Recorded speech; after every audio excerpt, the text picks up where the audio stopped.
जी अस्सलाम वालेकुम। कैफेट आज के लेक्चर आगाज़ करते हैं। आज का लेक्चर नंबर है जी हमारा 1।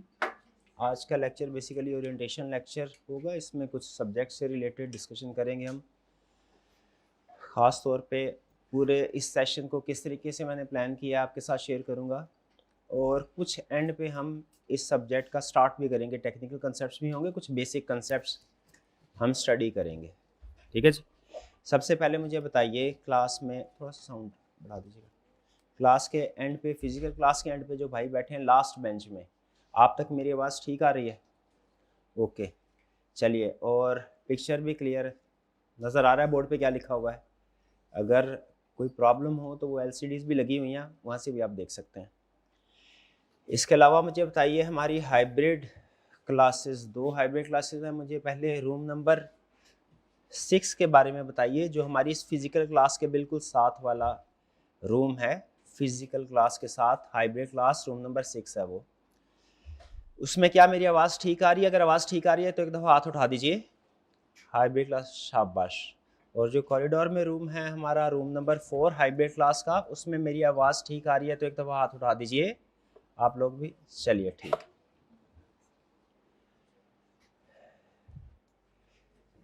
जी स्टार्ट करते हैं। अच्छा, एक चीज़ आपने जहन में रखनी है। आपको पता है सीए में कोई भी सब्जेक्ट हो ना, उसमें मटेरियल बहुत ज़्यादा होता है, कंसेप्ट ज़्यादा होते हैं। तो आपने, मेरी कोशिश ये होगी कि मेरी स्पीड थोड़ी बोलने की स्लो हो, ताकि आपको अच्छे तरीके से समझ आए। और कंसेप्ट्स को मेरी कोशिश होती है कि एक क्लास में एक दफ़ा नहीं, 2 या 3 दफ़ा मैं रिपीट करने की कोशिश करूँ, जहन में बैठ जाए। आपने कोशिश करनी है उसे फ़ौरी तौर पे कंसेप्ट्स को पिक करें, क्योंकि ये तो होगा कि आज के दिन में अगर मैं कोई 3 कंसेप्ट्स मैंने आपको सिखाने हैं, तो आज के दिन में मैं वो जब कंसेप्ट सिखाऊंगा तो रिपीट भी इसको करूँगा। लेकिन हफ्ते के बाद, 2 हफ्ते के बाद वही कंसेप्ट दोबारा जो पहले आप पढ़ चुके हैं वो रिवाइज़ करवाना मुश्किल होगा। हालाँकि मैं कोशिश इस तरीके से करूँगा, दरमियान में कुछ क्वेश्चंस वगैरह आपसे पूछता रहूँ, ताकि प्रीवियस कंसेप्ट आप भूलें ना। लेकिन आपने ये कोशिश जारी रखनी, खुद भी ज़हन में रखनी है ये बात, कि जब हम चैप्टर 2 पे पहुँचेंगे, आपने पीरियडिकली चैप्टर 1 की रिवीजन करते रहना है। चैप्टर 3 पे पहुँचेंगे, चैप्टर 2 की रिवीजन करते जाना है। क्लास में फुली अटेंटिव होकर आपने बात सुननी है। ठीक है जी? क्योंकि बहरहाल जितना भी हम स्लो हो जाए, बहरहाल सीए का सब्जेक्ट है, तो इसमें कंसेप्ट्स जो हमने कवर करने हैं वो बहरहाल आपको पता ही है कि थोड़े ज़्यादा होते हैं एकेडमिक क्वालिफिकेशन की निस्बत। स्टार्ट करते हैं। सब्जेक्ट जो है हमारा, पहले सब्जेक्ट का इंट्रोडक्शन, पहले इंस्ट्रक्टर का इंट्रोडक्शन कर लेते हैं। मेरा नाम मोहम्मद आसिफ है, आई कैप का फेलो मेंबर हूँ। 2008 में मैंने सीए क्वालिफाई किया था। तब से उसके बाद 1 साल तक फर्म के साथ अटैच रहा। फिर 2009 में मैंने फुल टाइम बेसिस पे टीचिंग प्रोफेशन को ज्वाइन किया, और तब से आज तक फुल टाइम बेसिस के ऊपर मैं टीचिंग ही कर रहा हूँ।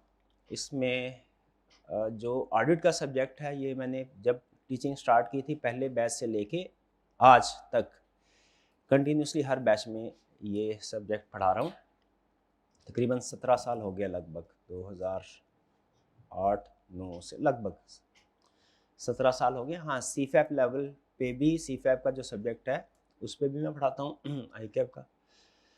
तो कोशिश मेरी ये होगी कि आपको इस तरीके से पढ़ाऊँ कि जब आप सीफैप लेवल पे जाएं, तो इस बैच में, इस सेशन में जो आपका पढ़ा हुआ है सब्जेक्ट, जो कंसेप्ट्स है, वो वहाँ पे भी काम आए। कोशिश करूँगा थोड़ा बहुत उसके साथ लिंक बना दूँ, ऐसा जो आपको फील तो नहीं होगा, लेकिन जब आप सीफैप लेवल पे जाएंगे तो इंशाल्लाह आपको वहाँ पे तकरीबन लगभग 50% कंसेप्ट्स में ऐसे लगेगा कि आपने शायद ये कंसेप्ट पहले पढ़ा हुआ है, और डेफिनेटली पढ़ा भी होगा।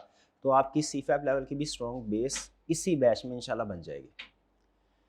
सब्जेक्ट के बारे में जानना सबसे ज़्यादा, आज के लेक्चर का जो सबसे अहम आपका टास्क है वो ये, इस सब्जेक्ट के बारे में जानना। किसी भी पर्सन को आपने, जैसे दोस्त है ना, अगर आप चाहते हैं उसके साथ अच्छा वक्त गुजरे, उसके मिजाज को समझना ज़रूरी होता है। उसे क्या चीज़ पसंद आती है, क्या चीज़ नापसंद आती है, ताकि आप उसके मिजाज के मुताबिक चल सके। उसी तरह जब किसी सब्जेक्ट को आप पढ़ते हैं ना, ऑप्ट करते हैं, इस सब्जेक्ट को हमने सीखना है, ठीक है, तो सबसे अहम चीज़ ये होती है स्टार्ट में कि उस सब्जेक्ट के मिजाज को समझे कि ये सब्जेक्ट है कैसा, इसमें क्या करना होता है, किस तरीके से करना होता है। ठीक है जी। और इस सब्जेक्ट के मिजाज को समझना आपके लिए इसलिए भी ज़रूरी है कि मोस्ट ऑफ द स्टूडेंट्स ने जो इस वक्त ये मुझे सुन रहे हैं, उन्होंने इससे पहले इस सब्जेक्ट को गालिबन नहीं पढ़ा होगा। ठीक है, ज़्यादातर स्टूडेंट्स के लिए ये सब्जेक्ट नया होगा। आप में से कोई स्टूडेंट ऐसा है, ज़रा मुझे बताइए, जिसने इससे पहले ऑडिट का सब्जेक्ट कहीं ना कहीं पढ़ा हो, सीए में या सीए के अलावा किसी और फील्ड में कहीं पढ़ा हो? अगर है तो कोई हाथ उठा दीजिए। हाईबेल क्लास में भी नहीं, एक स्टूडेंट है, दो इक्का दुक्का स्टूडेंट है सिर्फ, ज़्यादातर स्टूडेंट्स ने नहीं पढ़ा। अकाउंटिंग का सब्जेक्ट कितने स्टूडेंट्स ने पढ़ा हुआ है? हाँ शाबाश। अकाउंटिंग का सब्जेक्ट होता है वो आपने इससे पहले पीआरसी से स्टार्ट हो जाता है। मैं आपको एक पहले बड़ी प्रॉब्लम बताना चाह रहा हूँ जो कि हम ऑडिट के टीचर्स को फेस करना पड़ती है। अकाउंटिंग का सब्जेक्ट आप पीआरसी लेवल पे स्टार्ट कर देते हैं और चार्टर्ड अकाउंटेंट बनने जा रहे हैं, आपको पता है अकाउंटिंग बाय डिफ़ॉल्ट आपका फेवरेट सब्जेक्ट होता है। फिर इसके बाद आप जब कैफ लेवल पे आते हैं तो उसमें भी न्यू स्कीम के मुताबिक जो आपका कैफ 1 है वो गालमन आपका एफएआर का पेपर होता है, 2 पेपर हो गए। और फिर इसके बाद एफएआर 2 भी, जिसे हम कहते थे कॉर्पोरेट रिपोर्टिंग है, कैफ 5 है गालमन, वो ऐसा ही है, कैफ 6 है जी वो। तो उसको भी आप स्टडी करते हैं, यानी कैफ 8 पे पहुंचने से पहले, इस सब्जेक्ट पे का नंबर आने से पहले आप लगभग 3 दफ़ा अकाउंटिंग पढ़ चुके हैं, या ज़्यादातर स्टूडेंट्स 2 दफ़ा तो पढ़ ही चुके होते हैं। हो सकता है ज़्यादातर स्टूडेंट्स ऑडिट के साथ कॉर्पोरेट रिपोर्टिंग का पेपर ले रहे हो। तो जो ऑडिट है, अकाउंटिंग के साथ आप फेमिलियर हैं, ऑडिट के साथ आप बिल्कुल भी फेमिलियर नहीं है, ये बिल्कुल आपके लिए एक नई चीज़ है। इसको हमने एबीसी से स्टार्ट करवाना होता है, यानी समझ लीजिए जैसे अकाउंटिंग में डेबिट क्रेडिट होता है ना, तो जिस लेवल की एक्सपर्टीज आपकी अकाउंटिंग सब्जेक्ट में होगी ना, कैफ क्वालिफाई करने के बाद जिस लेवल की एक्सपर्टीज आपकी अकाउंटिंग के पेपर में होगी, उसी लेवल की एक्सपर्टीज ऑडिट के सब्जेक्ट में भी आपसे एक्सपेक्टेड है आई कैप के।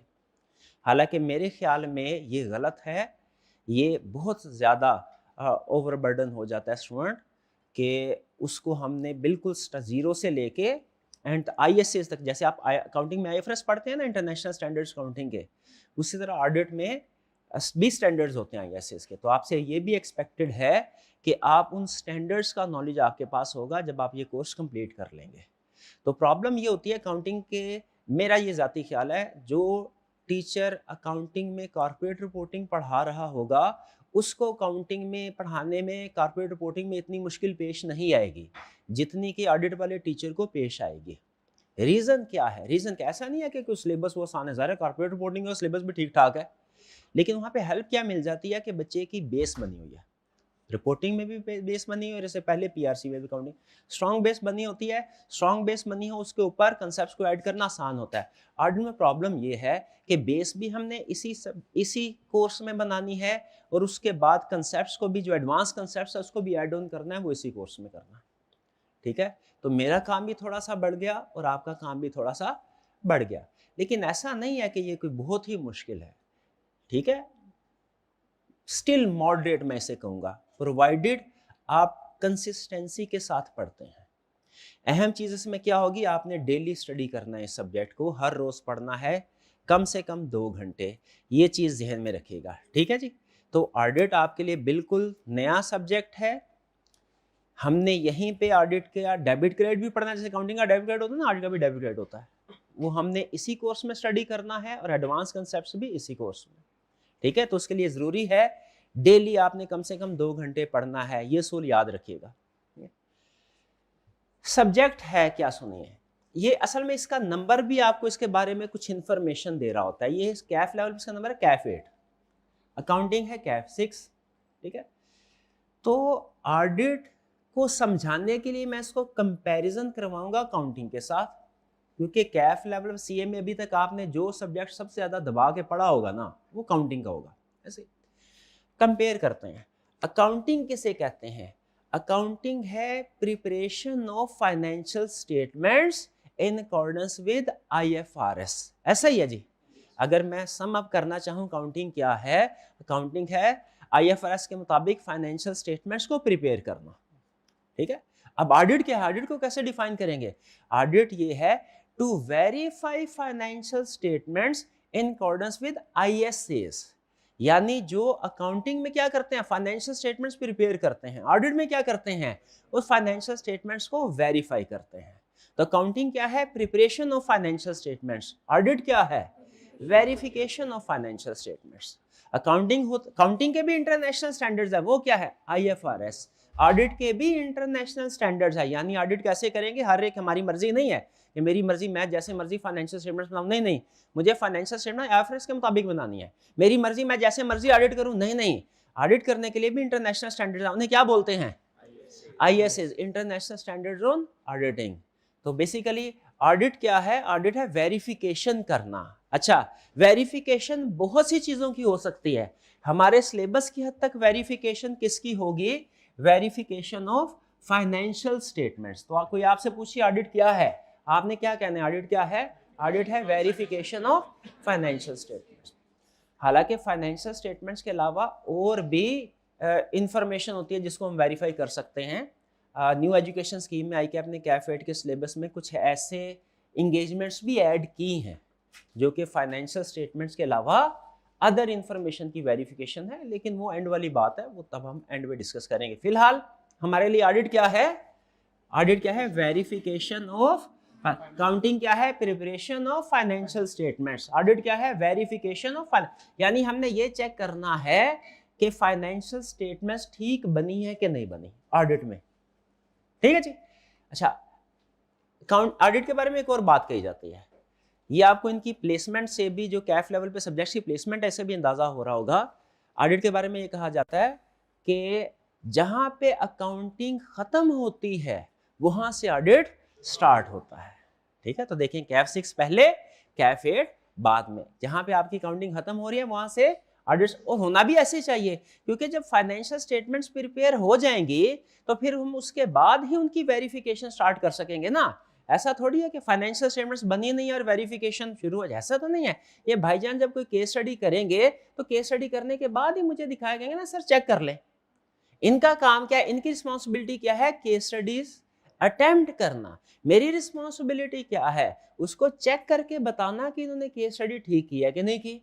तो जाहिर है पहले ये केस स्टडी करेंगे, बाद में ही मैं चेक कर सकूंगा, ठीक है। तो ऑडिटर का काम, जहां से अकाउंटिंग का काम जहां खत्म होता है वहां से ऑडिटर का काम शुरू होता है, ये याद रखिएगा। अच्छा, सबसे अहम चीज ये तो हमें पता चल गया कि ऑडिट क्या है, क्या है ऑडिट, क्या किस चीज का नाम है ऑडिट, बताइए, वेरिफिकेशन ऑफ फाइनेंशियल स्टेटमेंट। शाबाश शाबाश। चलिए आगे चलते हैं। अब ये बहुत ही अहम, मैंने आपको बताया था आज के ओरिएंटेशन के लेक्चर में सबसे अहम चीज क्या है, सब्जेक्ट को समझना। सब्जेक्ट को समझने में भी सबसे अहम चीज अब आपके सामने रख रहा हूं, इसको तो बड़े ही अच्छे तरीके से आपने समझना है। ये आज के लेक्चर की रूह है, जान है। जिसने ये कंसेप्ट समझ लिया उसने आज का लेक्चर समझ लिया, ठीक है जी। अच्छा, नेचर, इस सब्जेक्ट की नेचर, मैं जब सरकारी स्कूल में पढ़ता था तो दूसरी तीसरी क्लास में हमें वो टेबल्स याद करवाते थे, तो बोलते थे भाड़े, 2 का भाड़ा, 3 का भाड़ा, 4 का भाड़ा, से वो ऐसे पढ़ते थे, 2 एकम 2, 2 दूनी 4, 2 तिया 6, ऐसे ही है। किसी स्टूडेंट ने ऐसे पढ़े हुए भाड़े? हाँ, शाबाश। जरा मुझे सुनाइए, 2 का टेबल सुनाए, जैसे मर्जी, जैसे आपने स्कूल में पढ़ा वैसे सुना दे। 2 का टेबल सुनाए मेरे भाई, सुना दे। 2 एकम, आगे बोलते, कोई मसला, सीखने में कोई शर्म नहीं होती, सीखने में कोई शर्म नहीं होती। और जितना आसान हो, जितने आसान अल्फाज में सीखा और सिखाया जाए उतना ही बेहतर होता है, ठीक है। तो कोई शर्म नहीं, बताइए। आप सुना दें, उर्दू में सुना दे, उर्दू। 2 एकम 2, 2 दूनी 4, 2 3 6, बोलते जाए, बोलते, ठीक है ठीक है ठीक है, 2 3 6, जैसे आपने स्कूल में सीखा है। 2 5 10, 2 6 12, 2 7 14, 2 8 16, 2 9 18, 2 10 20। ठीक है, आप भी सुनाइए जरा, 2 का टेबल सुना दीजिए। हाँ जी, बिल्कुल जैसे मर्जी सुनाते हैं। शाबाश, बिल्कुल ठीक, बिल्कुल ठीक, बिल्कुल ठीक।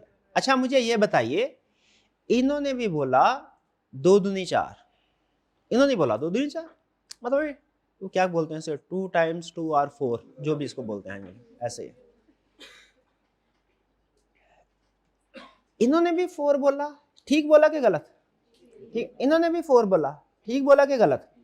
अगर ये बोलते 5, गलत होता, और अगर ये बोलते 5 तो भी गलत। पक्की बात है, क्लास में कोई ऐसा स्टूडेंट जिसका ख्याल हो कि ये 2 दूनी 4 नहीं 3 होता है या 5 होता है, क्लास में कोई ऐसा स्टूडेंट? अगर मैं आप सबसे कहूंगा कि मुझे 2 का टेबल लिख के दो तो सारे 4 ही लिखेंगे?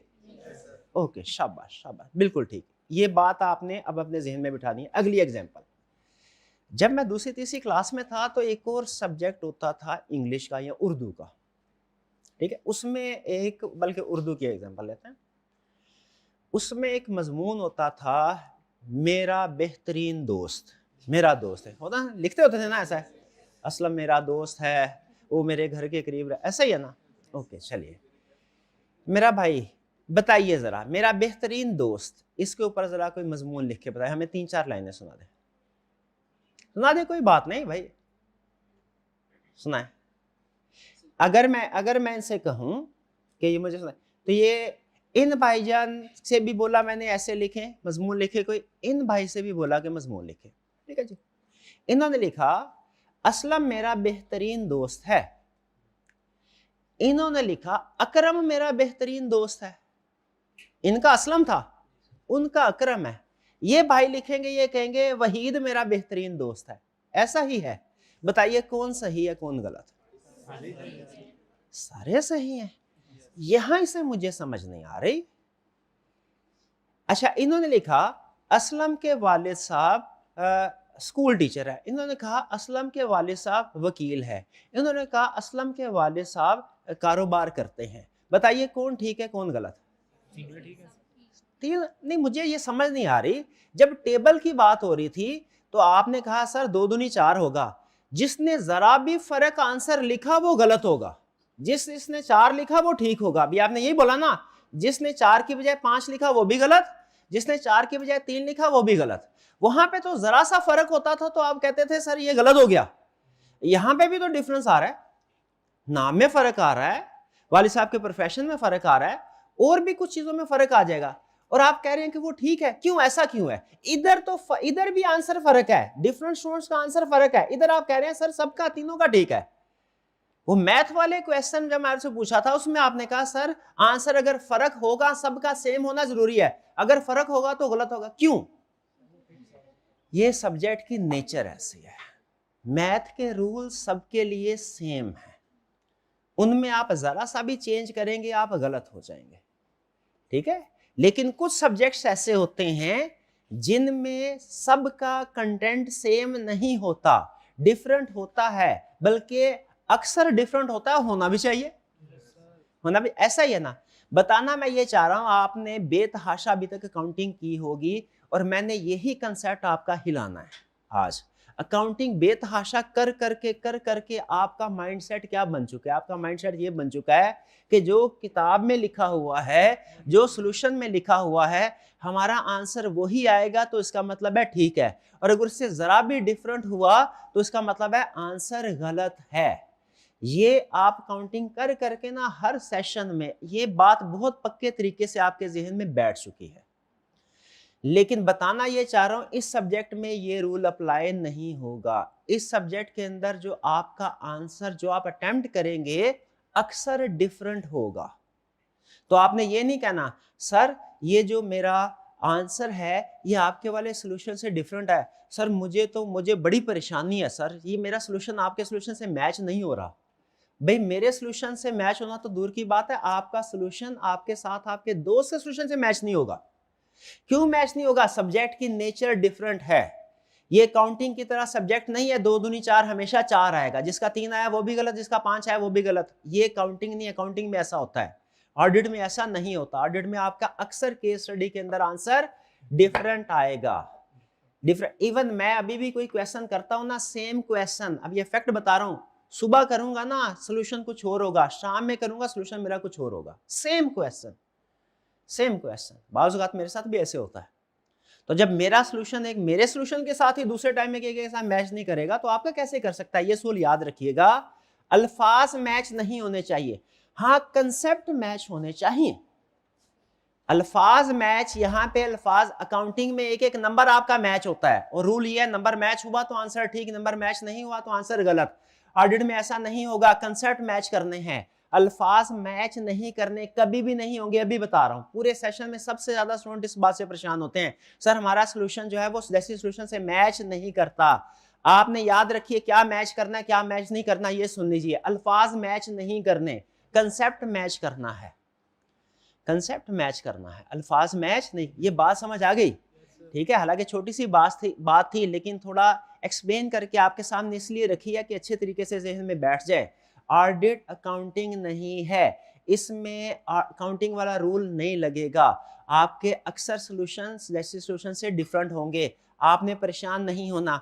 हाँ, कंसेप्ट मैच करने हैं, कंसेप्ट मैच करना है। मुझे याद आ गया उसमें एक मजमून और भी होता था, वो क्या होता था, कुर्सी। ठीक है, उसमें होता था इसकी 4 टांगे हैं, तो अगर आप माई फ्रेंड का ऐसे लिख रहे होंगे, उसमें आपने लिख दिया उसकी 4 टांगे हैं, वो गलत हो जाएगा। क्यों? वो अल्फाज भी फर्क है, वो कंसेप्ट भी फर्क है, वो कंसेप्ट भी गलत हो गया। तो कंसेप्ट गलत हो जाएगा, फिर आपके ऑडिट में मार्क्स डिडक्ट होंगे। अल्फाज फर्क हो जाएंगे, आपके मार्क्स डिडक्ट नहीं। ये बात समझ आई आपको? तो आज के लेक्चर की सबसे अहम चीज क्या सीखी आपने भला? ऑडिट अकाउंटिंग की तरह नहीं है, इसमें आपका सॉल्यूशन एग्जैक्ट मैच होना लाजमी नहीं है, बल्कि नहीं होगा, नहीं होगा, अक्सर नहीं होगा सॉल्यूशन। तो क्या चीज मैच करनी है हमने? कंसेप्ट्स मैच करने, अल्फाज मैच नहीं करने। शाबाश। चलिए ये चीज आ गई। फिर इसके बाद नेक्स्ट प्री रेक्विजिट्स क्या है? आपने काउंटिंग पढ़ी हो, ये कौन से वाला FAR का पेपर आपने पढ़ा हो, FAR 1 का पेपर। क्लास में कोई ऐसा स्टूडेंट जिसने FAR 1 नहीं पढ़ा हुआ? क्लास में कोई ऐसा स्टूडेंट है जिसने FAR 1 नहीं पढ़ा हुआ? सारे student hybrid class room number 6 में जरा बताइए, हाथ उठाइए। क्लास में कोई ऐसा स्टूडेंट हाइब्रिड क्लास में जिसने FAR 1 ना पढ़ा हो? सबने पढ़ा है। हाइब्रिड क्लास रूम नंबर 4 में कोई ऐसा स्टूडेंट जिसने FAR 1? सबने पढ़ा हुआ है, ऐसा ही है, सबने पढ़ा हुआ है। ओके। जो कॉर्पोरेट रिपोर्टिंग का सब्जेक्ट है ना, याद रखिए ये पढ़ा होना लाजमी नहीं है।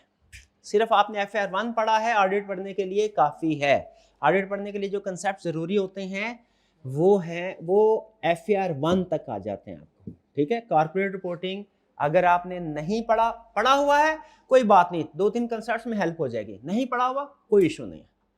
ठीक है, तो अक्सर स्टूडेंट ये क्वेश्चन पूछते हैं, सर मैंने अभी FAR 2 का पेपर, वो पुरानी स्कीम के मुताबिक, FAR 2 का पेपर नई स्कीम के मुताबिक कॉर्पोरेट रिपोर्टिंग ही नाम है ना इसका, हाँ, FAR 2 का पेपर मैंने नहीं पढ़ा हुआ, क्या मैं ऑडिट का सब्जेक्ट पढ़ सकता हूं?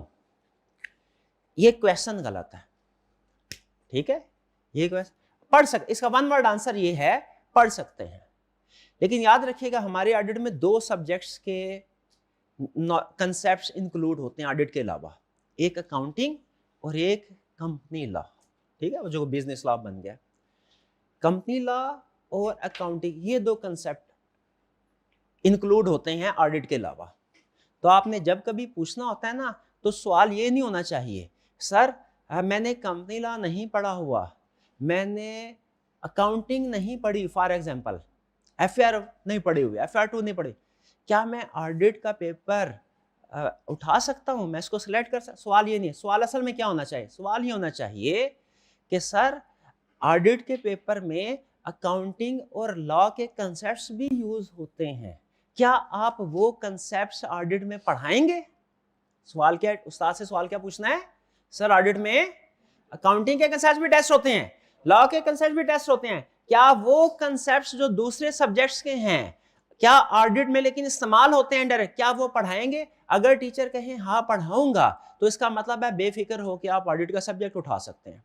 और अगर टीचर कहे मैं नहीं पढ़ाऊंगा वो, तो फिर इसका मतलब ये हुआ पहले आपको वो सब्जेक्ट पढ़ने होंगे, फिर आप पढ़ सकते हैं ऑडिट।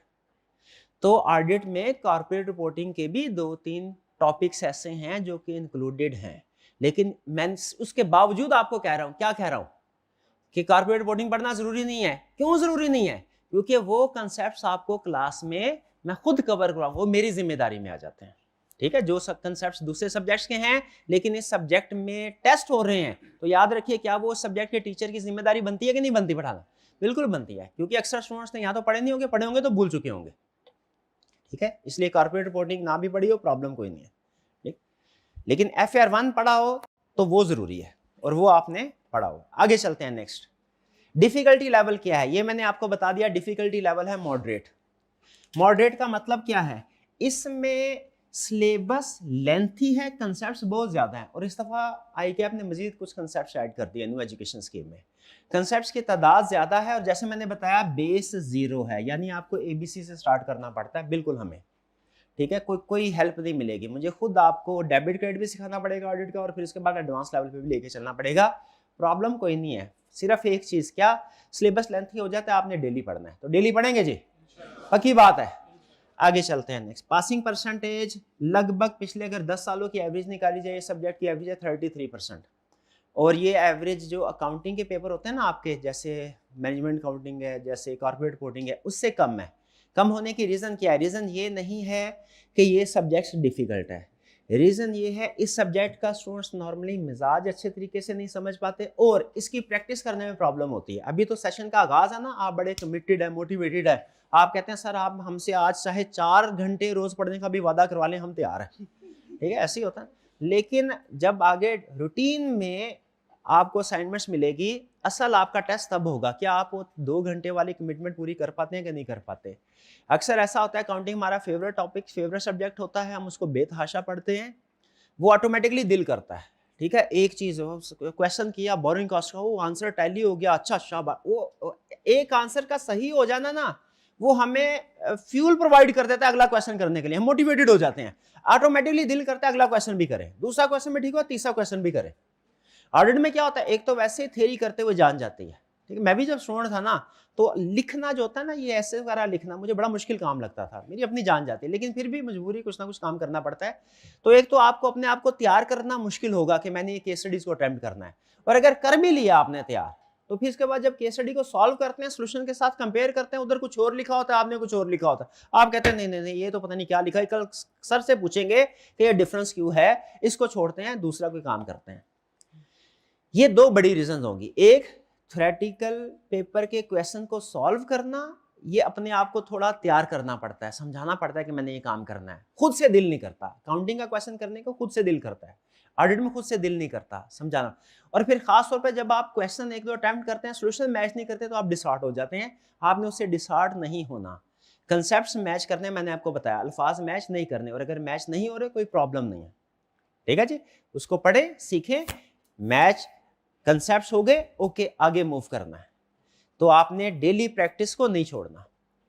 नेक्स्ट पेपर पैटर्न क्या होगा? पेपर पैटर्न हमारे इस पेपर ICAP के कुछ एग्जाम ऐसे हैं जिनमें MCQs भी होते हैं, ठीक है। हमारे इस ऑडिट के पेपर में कोई मल्टीपल चॉइस क्वेश्चन नहीं है, 1 नंबर का भी नहीं है। 2 तरह के क्वेश्चंस होते हैं, एक को हम कहते हैं थ्योरेटिकल क्वेश्चन, एक को कहते हैं केस स्टडीज। थ्योरेटिकल क्वेश्चन क्या होते हैं? रिप्रोडक्शन का क्वेश्चन, रटे वाले सवाल, ठीक है, जिनमें आपने कुछ ना कुछ याद करना होता है। और केस स्टडीज क्या है? एप्लीकेशन बेस्ड क्वेश्चन, जिसमें जो कुछ आपने सीखा हुआ है उसको डिफरेंट ऑडिट सिनेरियोज में अप्लाई करना होता है। 2 तरह के क्वेश्चन। अगर वेटेज को देखा जाए तो 30% के करीब वेटेज होगी हमारी रिप्रोडक्शन वाले क्वेश्चन की, और 70% के करीब वेटेज होगी केस स्टडी बेस्ड क्वेश्चन की। ICAP आहिस्ता आहिस्ता इसको मजीद चेंज कर रहा है। अब हो सकता है कि आने वाले अटेम्प्ट्स में वो ये जो 30-70 की रेशियो इसको 20-80 कर दे, कि 20% रिप्रोडक्शन का क्वेश्चन और 80% केस स्टडी बेस्ड क्वेश्चन। इसीलिए याद रखिए, इस क्लास के अंदर हम कुछ कंसेप्ट्स ऐसे हैं जिनको याद भी करना है। क्यों? क्योंकि हमारा पेपर रिक्वायर करता है कि वो हमसे कुछ रिप्रोड्यूस करवाएगा चीजें, उन चीजों को याद भी करना है, लेकिन हमारा ज्यादा फोकस क्या होगा? मेमोराइजेशन की तरफ नहीं, केस स्टडीज को अटेम्प्ट करने की तरफ। तो आपको केस स्टडीज अटेम्प्ट करने की प्रैक्टिस खास तौर पे करनी है। अब केस स्टडी को किस तरीके से अटेम्प्ट करना है, ये आपको सिखाना मेरी जिम्मेदारी है, ठीक है, वो मेरी जिम्मेदारी है। लेकिन आपने क्या करना है, डेली होम असाइनमेंट्स जो आपको दी जाएंगी उनको आपने अटेम्प्ट करते रहना है। पेपर पैटर्न भी हो गया जी। यहाँ पे अब हम लगाते हैं अपना चेक पॉइंट। अभी तक की डिस्कशन में हमने क्या सीखा? इंस्ट्रक्टर का इंट्रोडक्शन और खास तौर पे सब्जेक्ट का इंट्रोडक्शन, जिसमें सबसे अहम चीज हमने क्या सीखी कि ऑडिट क्या है? ऑडिट है वेरिफिकेशन, अकाउंटिंग है preparation of financial statements prepare करना, और ऑडिट क्या है? Verification of financial statement. शाबाश। और इस सब्जेक्ट की नेचर के बारे में मैंने आपको क्या बताया है? इस सब्जेक्ट की नेचर है जजमेंटल। जजमेंटल का मतलब क्या होता है? न्यूमेरिकल नहीं है। न्यूमेरिकल क्या होता है? 2 + 2 = 4, ये न्यूमेरिकल है। जजमेंटल क्या है? जजमेंटल का मतलब है जिसमें आपने सोच के फैसला करना होता है। जजमेंट का मतलब क्या? सोच के फैसला करना। तो यहाँ पे आपने सोच के फैसले करने होंगे, और चूंकि वो जब आप फैसला करेंगे उसको लिखेंगे तो ड्राफ्टिंग हर स्टूडेंट की डिफरेंट होती है दूसरे से, तो अल्फाज मैच नहीं होंगे लेकिन कंसेप्ट्स मैच होने चाहिए। ठीक है जी, यहां तक आपका कोई क्वेश्चन कुछ पूछना चाहते हो तो पूछ लीजिए, शाबाश जी।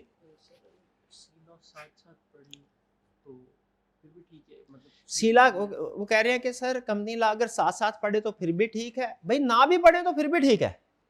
ऑडिट के लिए मैंने बताया कंपनी ला के कंसेप्ट जरूरी हैं, इसमें यूज होते हैं, कंपनी ला के कंसेप्ट यूज होते हैं और अकाउंटिंग के कंसेप्ट यूज होते हैं, लेकिन इसका यह मतलब नहीं है कि ऑडिट के लिए लाजमी है कि आप ये सब्जेक्ट पढ़ गए हैं, नहीं भी पढ़े मसला कोई नहीं है। क्यों मसला क्यों नहीं है? क्योंकि अगर तो वो आपका ऑडिट का टीचर आपको अकाउंटिंग के और लॉ के कंसेप्ट सिखा रहा है ऑडिट में, तो फिर आपके लिए कोई प्रॉब्लम नहीं है, चाहे पहले से ना पढ़ा हो। लेकिन अगर नहीं सिखा रहा तो फिर आपको पहले वो सब्जेक्ट पढ़ने हैं, फिर उसके बाद आना है। और मैं इस क्लास में ये अपनी जिम्मेदारी ले रहा हूं कि हमारे ऑडिट में किसी भी दूसरे सब्जेक्ट का कोई भी कंसेप्ट अगर यूज होता है, वो कंसेप्ट आपको पढ़ाना मेरी जिम्मेदारी है। लेकिन एक और चीज ध्यान में रखिएगा, वो कंसेप्ट मैं आपको पढ़ाऊंगा अपने ऑडिट के स्कोप को सामने रखते हुए। ठीक है, जैसे फॉर एग्जांपल अकाउंटिंग का एक कंसेप्ट है, गालबन आप में से कुछ स्टूडेंट्स ने पढ़ा होगा, IAS 10 सब्सिक्वेंट इवेंट्स। ठीक है, वो कंसेप्ट है। अब वो बहुत से कुछ स्टूडेंट्स ने पढ़ा होता है, कुछ स्टूडेंट्स ने नहीं पढ़ा होता, वो मैं आपको एक्सप्लेन करूंगा, सिखाऊंगा क्लास में। लेकिन किस हद तक, जिस हद तक ऑडिट में यूज होता है, यानी उस नॉलेज की बेस पे आप ऑडिट का पेपर तो दे सकते हैं, लेकिन उस नॉलेज की बेस पे अकाउंटिंग का पेपर नहीं दे सकते। आप अकाउंटिंग के टीचर को जाके ये नहीं कह सकते सर हमें IAS 10 ना पढ़ाएं, क्यों, हमने ऑडिट में सीख लिया। नहीं नहीं नहीं, ऑडिट वाले टीचर ने जो सिखाया है वो ऑडिट के पॉइंट ऑफ व्यू से सिखाया है। अकाउंटिंग वाले टीचर जो आपको सिखाएंगे अकाउंटिंग के पॉइंट ऑफ व्यू से सिखाएंगे। जैसे एक छोटी सी एग्जांपल मैं आपके सामने रखता हूं, अकाउंटिंग में कंसेप्ट और होता है, जो ऑडिट में एक और कंसेप्ट है अकाउंटिंग का जो इस्तेमाल होता है, वो है IAS 16 में आपने पढ़ा होगा। IAS 16 अलाउ करता है रिवैल्यूएशन मॉडल। रिवैल्यूएशन मॉडल में एक रूल ये होता है कि आपने जब रिवैल्यूएशन करनी है, इंटायर क्लास की रिवैल्यूएशन करनी है, सेलेक्टिव एसेट्स की रिवैल्यूएशन नहीं करनी। ऐसा ही है। अब ऑडिट में ये कंसेप्ट टेस्ट होगा कि एसेट्स रिवैल्यूड अमाउंट पे शो करवाए जा सकते हैं, ये भी टेस्ट होगा। और ये भी टेस्ट होगा कि सिलेक्टिव रिवैल्यूएशन नहीं करनी चाहिए, इंटायर क्लास की रिवैल्यूएशन करनी चाहिए। लेकिन यहाँ पे रिवैल्यूएशन की कैलकुलेशन कभी भी नहीं हम करेंगे। रिवैल्यूएशन की एडजस्टमेंट्स क्या होती है, उसमें डेफर्ड टैक्स का इंपैक्ट क्या होता है, या दूसरा सरप्लस जो है उसको कैसे रिकॉर्ड करना है, ये सारी चीजें हम ऑडिट में नहीं सीखेंगे। क्यों? ऑडिट के पेपर में टेस्ट नहीं करता, ये काउंटिंग में टेस्ट करता है। ठीक है जी, तो कोई भी दूसरा सब्जेक्ट का कंसेप्ट ऑडिट में अगर इंक्लूडेड है तो वो मेरी जिम्मेदारी है, वो मैं आपको कवर कराऊंगा। आपको इसके बारे में कतन कोई परेशान होने की जरूरत नहीं है। बस एक चीज, FAR 1 पढ़ा हो आपने, कैफ 1 जो है न्यू स्कीम के मुताबिक वो पढ़ा हो, वो पढ़ा हुआ है बस, इसके अलावा आपसे कुछ रिक्वायर्ड नहीं। और की क्वेश्चन, हाइब्रिड क्लासरूम नंबर 4 में कोई क्वेश्चन, हाइब्रिड क्लासरूम नंबर 6 में कोई क्वेश्चन, बताइए जल्दी से बताइए। अगर कोई क्वेश्चन नहीं है तो नो क्वेश्चन कह दीजिए एक दफा, शाबाश। हाइब्रिड क्लास नो क्वेश्चन, चलिए थोड़ा सा ऊंची बोलिए मेरे भाई जरा, नो क्वेश्चन। चलिए आगे चलते हैं। नेक्स्ट, कोर्स कवरेज, ये बल्कि mode of learning, online learning, इसको भी छोड़ें। कुछ एडवाइसेस आपके लिए, ठीक है, अमल करेंगे आप ही का फायदा, ना करेंगे तो आपकी मर्जी है, लेकिन बताना मेरा फर्ज है। ये कुछ चीजें ऐसी है जैसे शायद कुछ अंडरस्टूड किस्म की चीजें हैं, लेकिन फिर भी आपके सामने रखना जरूरी है। कुछ एडवाइसेस मेरी हैं फिजिकल स्टूडेंट्स और ऑनलाइन स्टूडेंट्स, दोनों तरह के स्टूडेंट्स के लिए। भाई AC ऑन करवा दें, मेरे को गर्मी क्यों लग रही है, मुझे AC ऑन करवा दें। फिजिकल स्टूडेंट्स ये बंद करवा दें, अच्छा। फिजिकल स्टूडेंट्स और ऑनलाइन दोनों तरह के स्टूडेंट्स के लिए मेरी कुछ एडवाइसेस हैं। पहली एडवाइस मैंने आपको क्या बोली, 2 घंटे हर रोज पढ़ना है। हर रोज 2 घंटे का मतलब ये है कि डेली पढ़ना है। इसका ये मतलब नहीं है कि वीकेंड पे आपने अगर 14 आवर्स पढ़ लिया, 14 घंटे, 2 साथ 14 घंटे पढ़ लिया, पूरे हफ्ते का हक अदा हो गया, ऐसा नहीं होगा। साइकोलॉजिस्ट ने रिसर्च की, उन्होंने बोला education psychologist 2+2 is greater than 5। इसका मतलब क्या है? इसका मतलब ये एक स्टूडेंट 5 घंटे कंसेक्टिव पढ़ता है, दूसरा स्टूडेंट 2 घंटे कंसेक्टिव पढ़ता है, ब्रेक लेता है, फिर उसके बाद 2 घंटे पढ़ता है, किसकी परफॉर्मेंस ज्यादा होगी? 2+2, जिसने इंटरवल के साथ पढ़ा। इसीलिए हर रोज 2-2 घंटे पढ़ना, इसकी प्रोडक्टिविटी ज्यादा होगी। वीकेंड के ऊपर 8-10 घंटे पढ़ लेना, इससे वो प्रोडक्टिविटी आपको नहीं मिलेगी। तो डेली पढ़ना है क्या, 2 घंटे। फिर इसके बाद आपको पता है लर्निंग कर्व पता है ना आपको। जब आप काउंटिंग का पहला क्वेश्चन करते हैं ना, जैसे फॉर एग्जांपल मैंने एक दफ़ा ये जब मैं स्टूडेंट था तो कैलकुलेशन की थी, बैंक रिकंसिलिएशन स्टेटमेंट का पहला क्वेश्चन मेरा उस वक्त टाइम लेके जाता 15 मिनट, दूसरा क्वेश्चन लगभग 12 मिनट, और तीसरा क्वेश्चन 8 से 9 मिनट में हो जाया करता था। शायद आपने भी ये चीज़ ऑब्जर्व की हो कि जब आप थोड़ा आधा पौना घंटा काउंटिंग कर लेते हैं ना, कैलकुलेटर पे हाथ चलना शुरू हो जाता है, उसके बाद नेक्स्ट क्वेश्चन में स्पीड ऑटोमेटिकली बढ़, ये लर्निंग कर्व कहलाता है।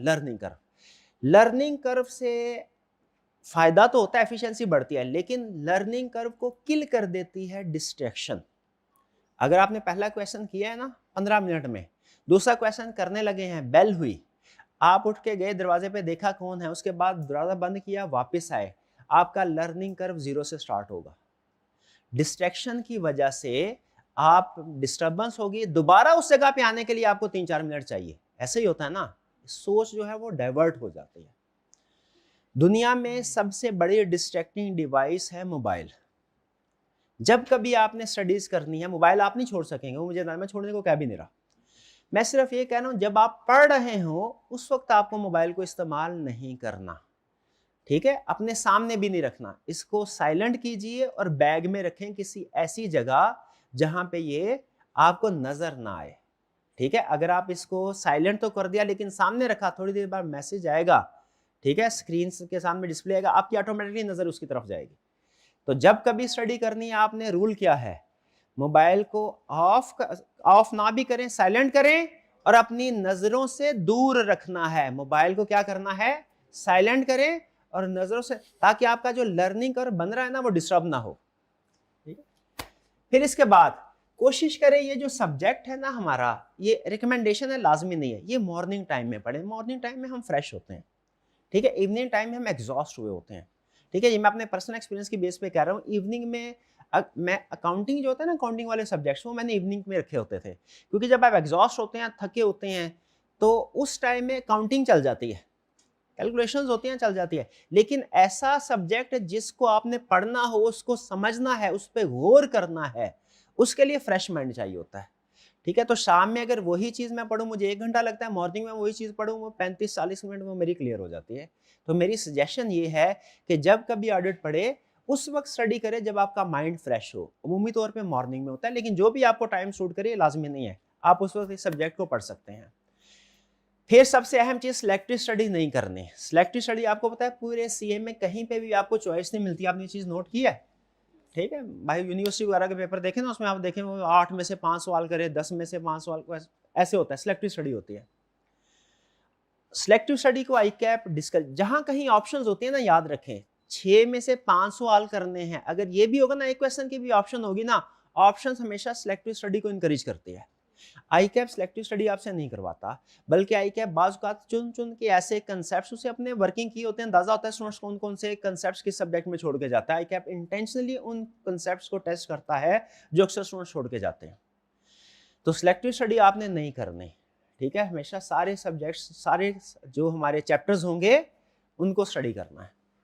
नेक्स्ट वीकली टेस्ट होंगे हमारे, आपने लगभग वीकली टेस्ट होंगे, ठीक है। आपने इसको अटेम्प्ट करना है। वीकली टेस्ट के साथ कुछ एडिशनल टेस्ट भी होते हैं, ठीक है। हमारा टर्म टेस्ट भी होंगे, मॉक भी होगा। टेस्ट आपने स्किप नहीं करना है, ये याद रखिएगा, ठीक है। टेस्ट को स्किप, टेस्ट 2 वे टीचिंग में सबसे अहम टूल है टेस्ट। देखिए क्लास में आते हैं ना, ये 1 वे टीचिंग हो रही है, मैं सिर्फ आपको समझा रहा हूँ, बता रहा हूँ, आप सुन रहे हैं। आपको समझ आ रही है कि नहीं आ रही? जब मैं आपसे पूछूंगा ना समझ आ रही है कि नहीं, आप कहेंगे सर बिल्कुल समझ आ रही है, हर चीज समझ आ रही है, ठीक है। लेकिन मुझे अंदाजा है कि हर चीज आपको समझ नहीं यार, कुछ चीजें ऐसी होती है जो कि आपको हो सकता है कुछ स्टूडेंट्स को समझ ना आए। तो मुझे बताइए, जो चीजें आज के लेक्चर में आपको समझ नहीं आई, क्या वो मुझे अगले लेक्चर में या हफ्ते के बाद या महीने के बाद बहाने से रिवीजन कर देनी चाहिए उनकी, या नहीं करनी चाहिए? क्योंकि ये तो अंडरस्टूड है, जब आप चीजें सीख रहे होते हैं, कुछ चीजें आसानी से समझ आ जाएंगी, कुछ चीजें मुश्किल होंगी। तो मुश्किल होंगी उनको दोबारा रिवाइज होना। मुझे कैसे पता चलेगा मैंने कौन से कंसेप्ट को रिवाइज करना है? एक तो अपने एक्सपीरियंस से मुझे ऑलरेडी अंदाजा है, हर टीचर का एक्सपीरियंस टीचर को अंदाजा होता है कि किस किस जगह पे बच्चे को क्या प्रॉब्लम आती है। लेकिन स्टिल मुझे पता होना चाहिए, आप स्पेसिफिक स्टूडेंट है, ठीक है। हो सकता है आपको कुछ चीजें ऐसी मुश्किल लग रही हो जो कि पिछले वाले स्टूडेंट्स को आसान लग रही थी, या वाइस वर्सा हो। मुझे कैसे पता चलेगा कौन सा कंसेप्ट समझ आया कि नहीं है? वो आपके टेस्ट से पता चलेगा। तो आपने अपने टेस्ट लाजमी अटेम्प्ट करने हैं, ठीक है, ये ज़रूर जहन में रखिएगा। और एक बहुत बड़ी एक मिसअंडरस्टैंडिंग होती है बच्चों की, बड़ी खतरनाक बात, कि वो कहते हैं सर अभी तैयारी नहीं है, हम तैयारी पूरी करके ना फिर टेस्ट देंगे। तैयारी पूरी करके, वो पूरी तैयारी कभी भी नहीं होगी। याद रखें, जब किसी टेस्ट का टाइम आ गया, आपकी चाहे 40% प्रिपरेशन लेवल क्यों ना हो, आपने उस टेस्ट को अटेम्प्ट जरूर करना है, जरूर कीजिएगा, टेस्ट ना कभी छोड़ें। संडे हफ्ते में एक दिन ऐसा रखें जिसमें आपने रिवीजन करनी है। रिवीजन के लिए स्टूडेंट्स नॉर्मली आखिरी महीना रखते हैं, अभी लेक्चर निपटाते जाए, आखिरी महीने रिवीजन करेंगे। लास्ट मंथ में रिवीजन नहीं, प्रेशर होता है दूसरे सब्जेक्ट्स का भी ज़्यादा, तो लास्ट मंथ में रिवीजन को ना छोड़े, बल्कि रिवीजन को आपने साथ साथ करना है। हफ्ते में एक दिन, जैसे संडे का दिन है, इसको ज़रूर रखिए जिसमें आपने सिर्फ और सिर्फ रिवीजन करनी है। Don't trust social media. आपने अपने कैरियर का कोई भी डिसीजन करना ना, याद रखिए एक चीज़ हमेशा ज़हन में रखिएगा, अगर आपके सामने, मैं फ़र्ज़ कीजिए किसी पॉलिटिशियन का नाम लेता हूँ, किसी एक पॉलिटिशियन का, और आपसे कहता हूँ बताइए ये गुड है या बैड है, कुछ स्टूडेंट कहेंगे गुड, कुछ कहेंगे बैड। किसी दूसरे पॉलिटिशियन का नाम लूँगा, कुछ स्टूडेंट कहेंगे गुड, कुछ कहेंगे बैड, ऐसा ही है ना। अगर किसी एक सूल याद रखिएगा, टीचर जो होता है ना, टीचर, उसको इम्पार्शल होना ज़रूरी है। मैं अगर इम्पार्शल हूँगा ना किसी, तभी आपको सिखा सकूँगा। तो हमने इंटेंशनली अपने आप को इम्पार्शल रखना होता है। एक चीज़ याद रखिएगा, दुनिया में अगर आप किसी इंसान से आज तक नहीं मिले और आप उसे गलत समझते हैं, उसके बारे में नेगेटिव थॉट रखते हैं, वो भी एक कैंपेन की वजह से है। और दुनिया के किसी पर्सन से आप कभी नहीं मिले और उसे आप अच्छा समझते हैं, वो भी एक कैंपेन की वजह से है। बैकएंड पे कैंपेन चलती है। ये जो आज की ये एज है ना, इसे इंफॉर्मेशन एज बोलते हैं, ठीक है। सोशल मीडिया में आपसे अगर कहूँ, फॉर एग्जांपल, सोशल मीडिया सबसे पहले जहन में हमारे फेसबुक आता है। क्या आप कहेंगे sir Facebook social media? Facebook याद रखिए आज के दुनिया, और आपके बिजनेस पॉइंट ऑफ व्यू से आपको बता रहा हूँ, सोशल मीडिया प्लेटफॉर्म नहीं है। इनिशियली ये था सोशल मीडिया प्लेटफॉर्म, अब ये बिजनेस प्लेटफॉर्म है। इस पे बिजनेस होते हैं। फेसबुक पे क्या होते हैं? बिजनेस होते हैं। इवन जो फेसबुक बनाने वाले हैं वो ये इस बात का एतराफ़ करते हैं कि अब हमारे लिए, हम जो पॉलिसी मेकिंग जो स्ट्रेटजीज बना रहे होते हैं ना, वो इसको एज सोशल मीडिया प्लेटफॉर्म नहीं बना रहे होते, एज बिजनेस प्लेटफॉर्म बना रहे होते हैं, ठीक है। तो आपके कैरियर के जो आपने जो भी डिसीजन करने होते हैं ना, ये मेरी एक आपको एडवाइस है, जो भी डिसीजन करने होते हैं वो आप हमेशा उस पर्सन के साथ मिलके कीजिए जिसको आप जानते हैं, ठीक है, जिसको आप जानते हैं, जो आपका वेल विशर है। सोशल मीडिया पे डिफरेंट कैंपेन चल रही होती हैं, इनकी बेस पे आप अपनी जिंदगी का कोई भी अहम डिसीजन ना कीजिए। आप प्रोफेशनल है, आपने खुद रिसर्च करनी है हर चीज की, ठीक है, और उसके बाद जो भी फिर आपका दिल मुतमिन हो उसके मुताबिक आप फैसला कीजिए। आगे चलते हैं। ये तो थी स्टूडेंट्स, इंस्ट्रक्शन थी दोनों तरह के स्टूडेंट्स के लिए, जो फिजिकल के वाले हैं उनके लिए भी और ऑनलाइन वाले स्टूडेंट्स के लिए भी। नेक्स्ट फिजिकल वाले स्टूडेंट्स के लिए रेगुलर होना है, आपने पंक्चुअल होना है। रेगुलर का मतलब क्या है? रोज आना। हमारा सिलेबस क्विकली मूव करता है, सीए का हर सब्जेक्ट ऐसा ही है। उसमें अगर आप एक छुट्टी करते हैं ना, मैं आई.कॉम बी.कॉम भी किया, बी.कॉम में क्या होता था, हफ्ता छुट्टी करता था मैं, हफ्ते के बाद जाते थे, वो टॉपिक वही चल रहा होता था, कोई प्रॉब्लम नहीं होती थी। सीए में आप एक दिन छुट्टी करेंगे ना, आपको उस टॉपिक के जितने भी क्वेश्चन उसके बाद करेंगे, हर क्वेश्चन में फील होगा कि कोई ना कोई चीज़ आपको समझ नहीं आ रही। तो यहाँ पे आपने किसी भी कोशिश करनी है कि छुट्टी हरगिज ना कीजिए। फिर उसके बाद पंक्चुअल। पंक्चुअल का मतलब क्या है? टाइम पे आना है, वक्त पे आना है आपने। क्लास में अटेंटिव होना है। अटेंटिव होने का मतलब ये खास तौर पे मोबाइल की तरफ नहीं देखना। पूरी क्लास में पहले मिनट से लेके आखिरी मिनट तक मोबाइल की तरफ आपकी नज़र नहीं जानी चाहिए। अटेंशन डाइवर्ट होती है। क्वेश्चन ज़्यादा से ज़्यादा कीजिए। अच्छा, क्वेश्चन कैसे करने ये भी सुन लीजिए। जब मैं ऐसे आपके साथ शेयर कर रहा हूँ ना, लेक्चर डिलीवर कर रहा हूँ, आपने इसके दरमियान में मुझसे क्वेश्चन नहीं पूछना। मैं खुद दरमियान में चेक पॉइंट बोलूंगा, मैं कहूँगा ये चेक पॉइंट आ गया। चेक पॉइंट का मतलब ये है कि मैंने लॉजिकल अपने लेक्चर को 3-4 हिस्सों में डिवाइड किया होता है। जब मैं लॉजिकल पार्ट कंप्लीट कर लूंगा, वहां पे खुद से रुकूंगा और आपसे पूछूंगा कि क्वेश्चन है तो पूछ लीजिए। आपने उस टाइम पे क्वेश्चन पूछना है, दरमियान में क्वेश्चन नहीं पूछना, क्योंकि वो एक तो टेम्पो टूट जाता है और दूसरा बात ऐसा होता है कि वो हमें अंदाज़ा होता है उस्ताद को कि बच्चा यहाँ पे क्या क्या सवाल पूछेगा। तो कई दफ़ा ऐसे होगा कि कोई क्वेश्चन आपके जहन में आएंगे, लेकिन चूंकि मैंने आपको मना किया कि अभी नहीं पूछना, आप अपने आप को रोक लेंगे, ठीक है, लिख लेंगे साइड पे क्वेश्चन में पूछना, लेकिन थोड़ी देर बाद आपको फील होगा उस क्वेश्चन का आंसर ऑटोमेटिकली आपको मिल गया है, ठीक है। तो अगर बहरहाल इन केस फिर भी अगर क्वेश्चन का आंसर नहीं मिलता तो आपने क्या करना है, जब आपको मैं ब्रेक लगा क्वेश्चन में चेक मार्क लगाऊं तो आपने उस वक्त क्वेश्चन और ज्यादा से ज्यादा क्वेश्चन पूछिए। एक चीज हमेशा जहन में रखिएगा, हाथी, आपके जहन में आया हाथी का इमेज बना? हमारे लेक्चर से इररेलेवेंट है ना, ये सच में इररेलेवेंट है। इससे पहले जितनी भी डिस्कशन हुई आपके जहन में हाथी आया था? क्यों नहीं आया था? मैंने बोला ही नहीं। अब आया जहन में, क्यों? मैंने बोला। तो याद रखें, जब तक उस्ताद इररेलेवेंट चीज डिस्कस नहीं ना करेगा, आपके जहनों में इररेलेवेंट कंसेप्ट या सवाल आ ही नहीं सकता। बहुत से स्टूडेंट ये समझते हैं मेरे जहन में जो सवाल है पता नहीं भूंगा सा सवाल होगा, मैं पूछूंगा पता नहीं मेरे को इंसल्ट ही ना हो जाए, सारे हंसना शुरू कर देंगे। आ ही नहीं सकता। 17 साल हो गए, हर साल में 2 बैच होते हैं और सम टाइम हम एक सेशन के अंदर मल्टीपल बैच पढ़ा रहे होते हैं। आज तक कितने स्टूडेंट्स ने क्वेश्चन पूछे होंगे मेरे से? कितने स्टूडेंट्स ने क्वेश्चन पूछे होंगे? 1 या 2 क्वेश्चंस के अलावा आज तक किसी बच्चे ने इररेलेवेंट सवाल नहीं पूछा। क्यों? क्योंकि मेरी कोशिश होती है कभी इररेलेवेंट डिस्कशन ना कर। तो आपके जहन में जो भी क्वेश्चन है, आपको जितना मर्जी भूंगा लगे, देखिए क्वेश्चन भूंगा है या अच्छा है वो मैंने डिसाइड करना है, वो आपने डिसाइड नहीं करना, आप उसको जरूर पूछिए, ठीक है। मुझे इससे हेल्प ये मिलती है कि जब आप क्वेश्चन पूछते हैं मुझे पता चल जाता है बच्चे का माइंड किस जगह पे काम कर रहा है, इस वक्त बच्चा किस जगह पे खड़ा है। मैं उस जगह पे आगे फिर लेक्चर को आगे उसके साथ जोड़ के आगे चलता हूँ, ठीक है। तो क्वेश्चन जब मैं आपसे पूछूं, आपने कोशिश करनी है कि ज्यादा से ज्यादा क्वेश्चन पूछ लें, ठीक है। जब मैं आपसे कहूं कि क्वेश्चन अब पूछ सकते हैं, ठीक है जी। तो ये था हमारा आस्क क्वेश्चन। और नेक्स्ट है सिलेक्ट हॉस्टल एंड मेट्स। ऐसे स्टूडेंट्स जो दूसरे शहरों से आए हैं भाईजान, इतनी कुर्बानी दे के यहाँ पाए हैं, ठीक है। एक तो घर वालों से दूर होना, ये बड़ी कुर्बानी है, ठीक है। हर बंदा एक जैसा स्ट्रांग नहीं होता, कुछ बंदे ऐसे होते हैं इमोशनली अटैच होते हैं, होम सिकनेस हो जाती है, वो एक बड़ी कुर्बानी है। फिर इसके अलावा सारे काम खुद करने। हॉस्टल वालों के लिए मैं ये क्या करता हूँ, सीए जो है ना वो डबल मुश्किल हो जाता है, ठीक है। बहुत से काम उन्हें जो घर वाले ऑलरेडी खुद करने पड़ते हैं। तो आप लोगों ने जहाँ इतनी कुर्बानी दी है ना, थोड़ी सी कुर्बानी और दीजिए। क्या? अच्छा हॉस्टल सेलेक्ट कर लें, ऐसा हॉस्टल जिसमें कम से कम मिनिमम इतना माहौल हो कि आप पढ़ सके, कोई डिस्टर्बेंस ना हो, या अपने बैचमेट्स जो होते हैं, रूममेट्स जो होते हैं ना, वो अच्छे होने चाहिए आपके। बहुत से स्टूडेंट ऐसे होते हैं बाकी अपनी परेशानियों का जिक्र कर रहे होते हैं कि रूममेट्स की वजह से वो पढ़ नहीं पाते, वो घूमने फिरने वाले होते हैं, ठीक है। तो कोशिश करना है आपने हॉस्टल अच्छा सेलेक्ट कर लें और रूममेट्स जो हैं वो ऐसे सेलेक्ट कर लें जो पढ़ने पढ़ाने वाले हों, और कोशिश करें दोस्त भी अपने ऐसे सेलेक्ट करें, ठीक है। एक फार्मूला बताता हूँ आपको, जाहिर है हमें भी किसी न किसी ने बताया हुआ है, हम आगे आपको बता रहे हैं, आप आगे किसी और को शायद बताएंगे।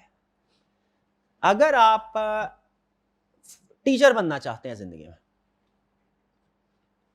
5 टीचर्स के साथ दोस्ती कर लें।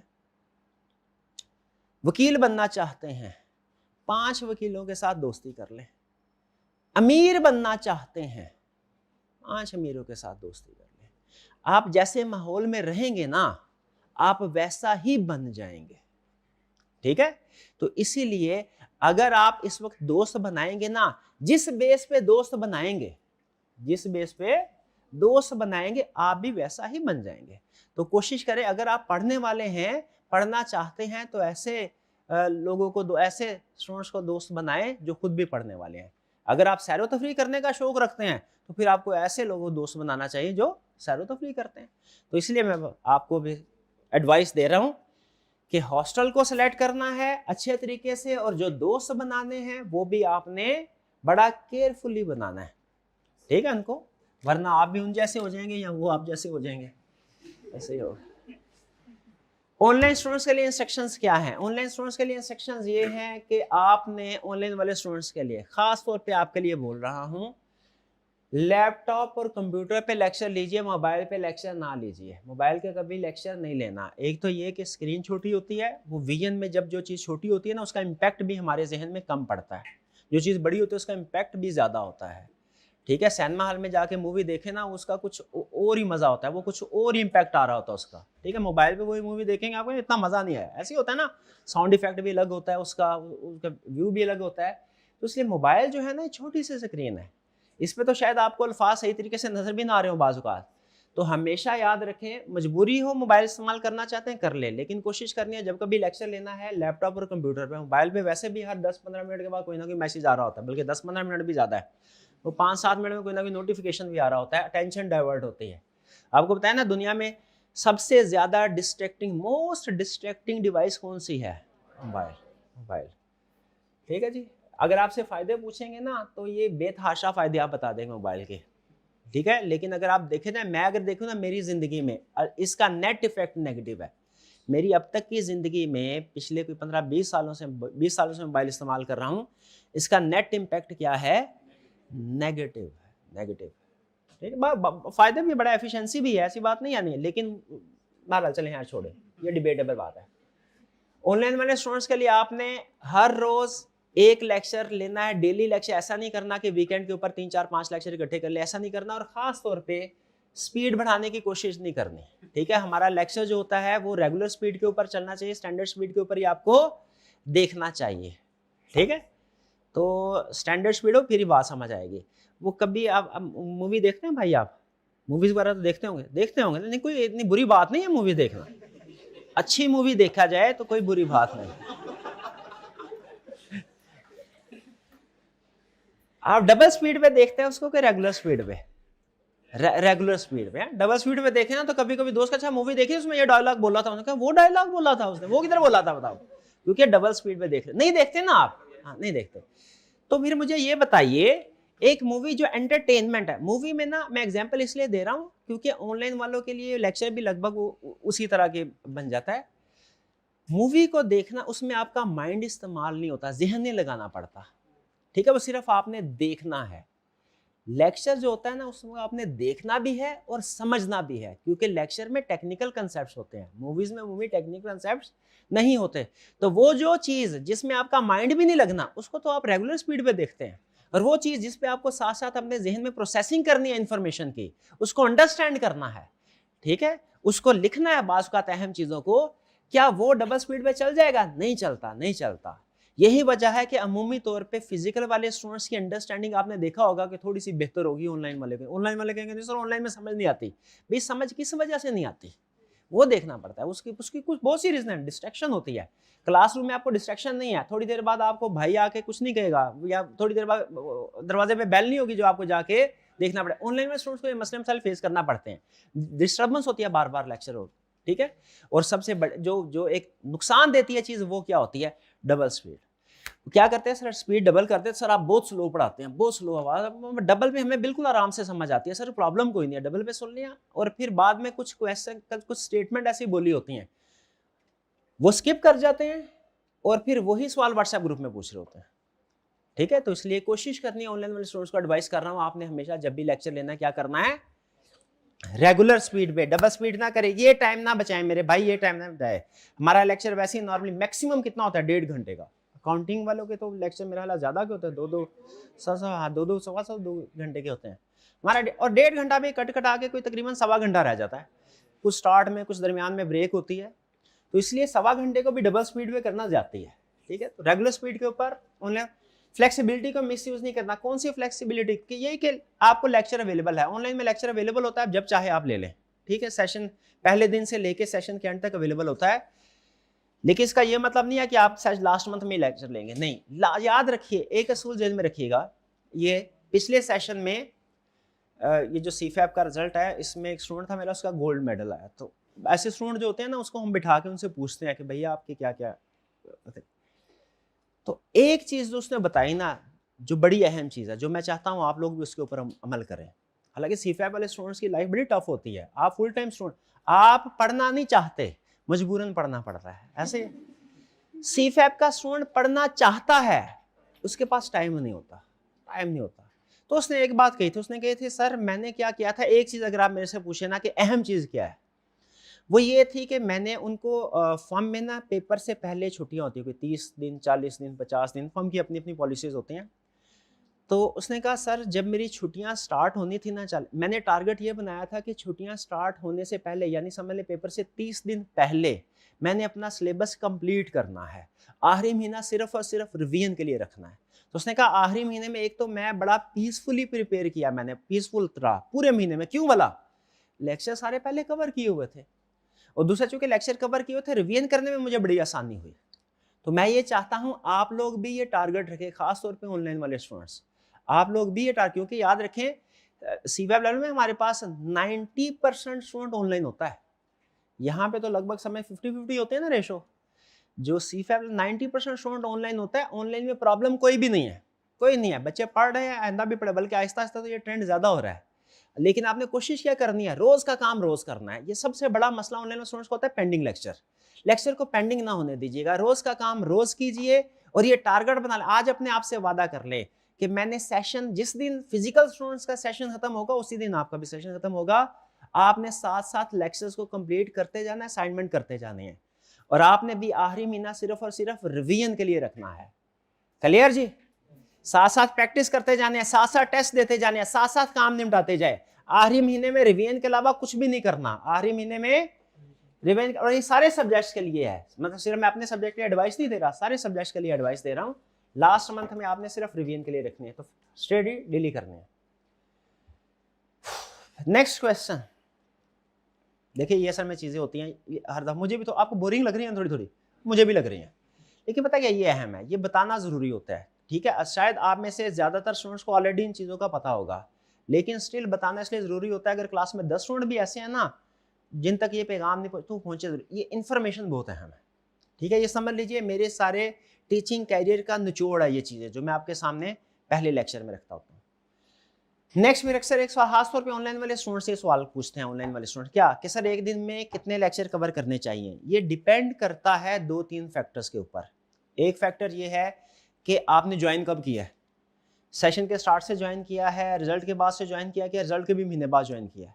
फिर दूसरा इस चीज़ पे डिपेंड करता है कि आपने ये सब्जेक्ट पहले पढ़ा हुआ है कि नहीं पढ़ा हुआ। फिर तीसरा इस चीज़ पे डिपेंड करता है कि आप इस अटेम्प्ट में एक ही पेपर देने जा रहे हैं, 2 पेपर देने जा रहे हैं, 3 पेपर देने जा रहे हैं। ठीक है, तो डिफरेंट फैक्टर्स है।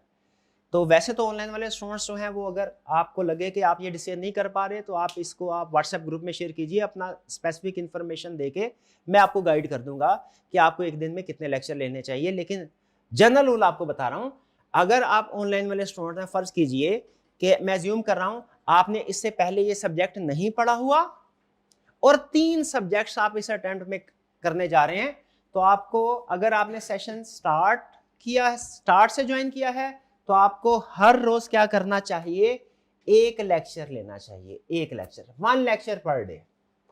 ठीक है, ऑनलाइन वाले स्टूडेंट किस सवाल का जवाब दे रहा हूं, ऑनलाइन वाले स्टूडेंट्स ने पूछा सर मुझे एक दिन में कितने लेक्चर लेने चाहिए।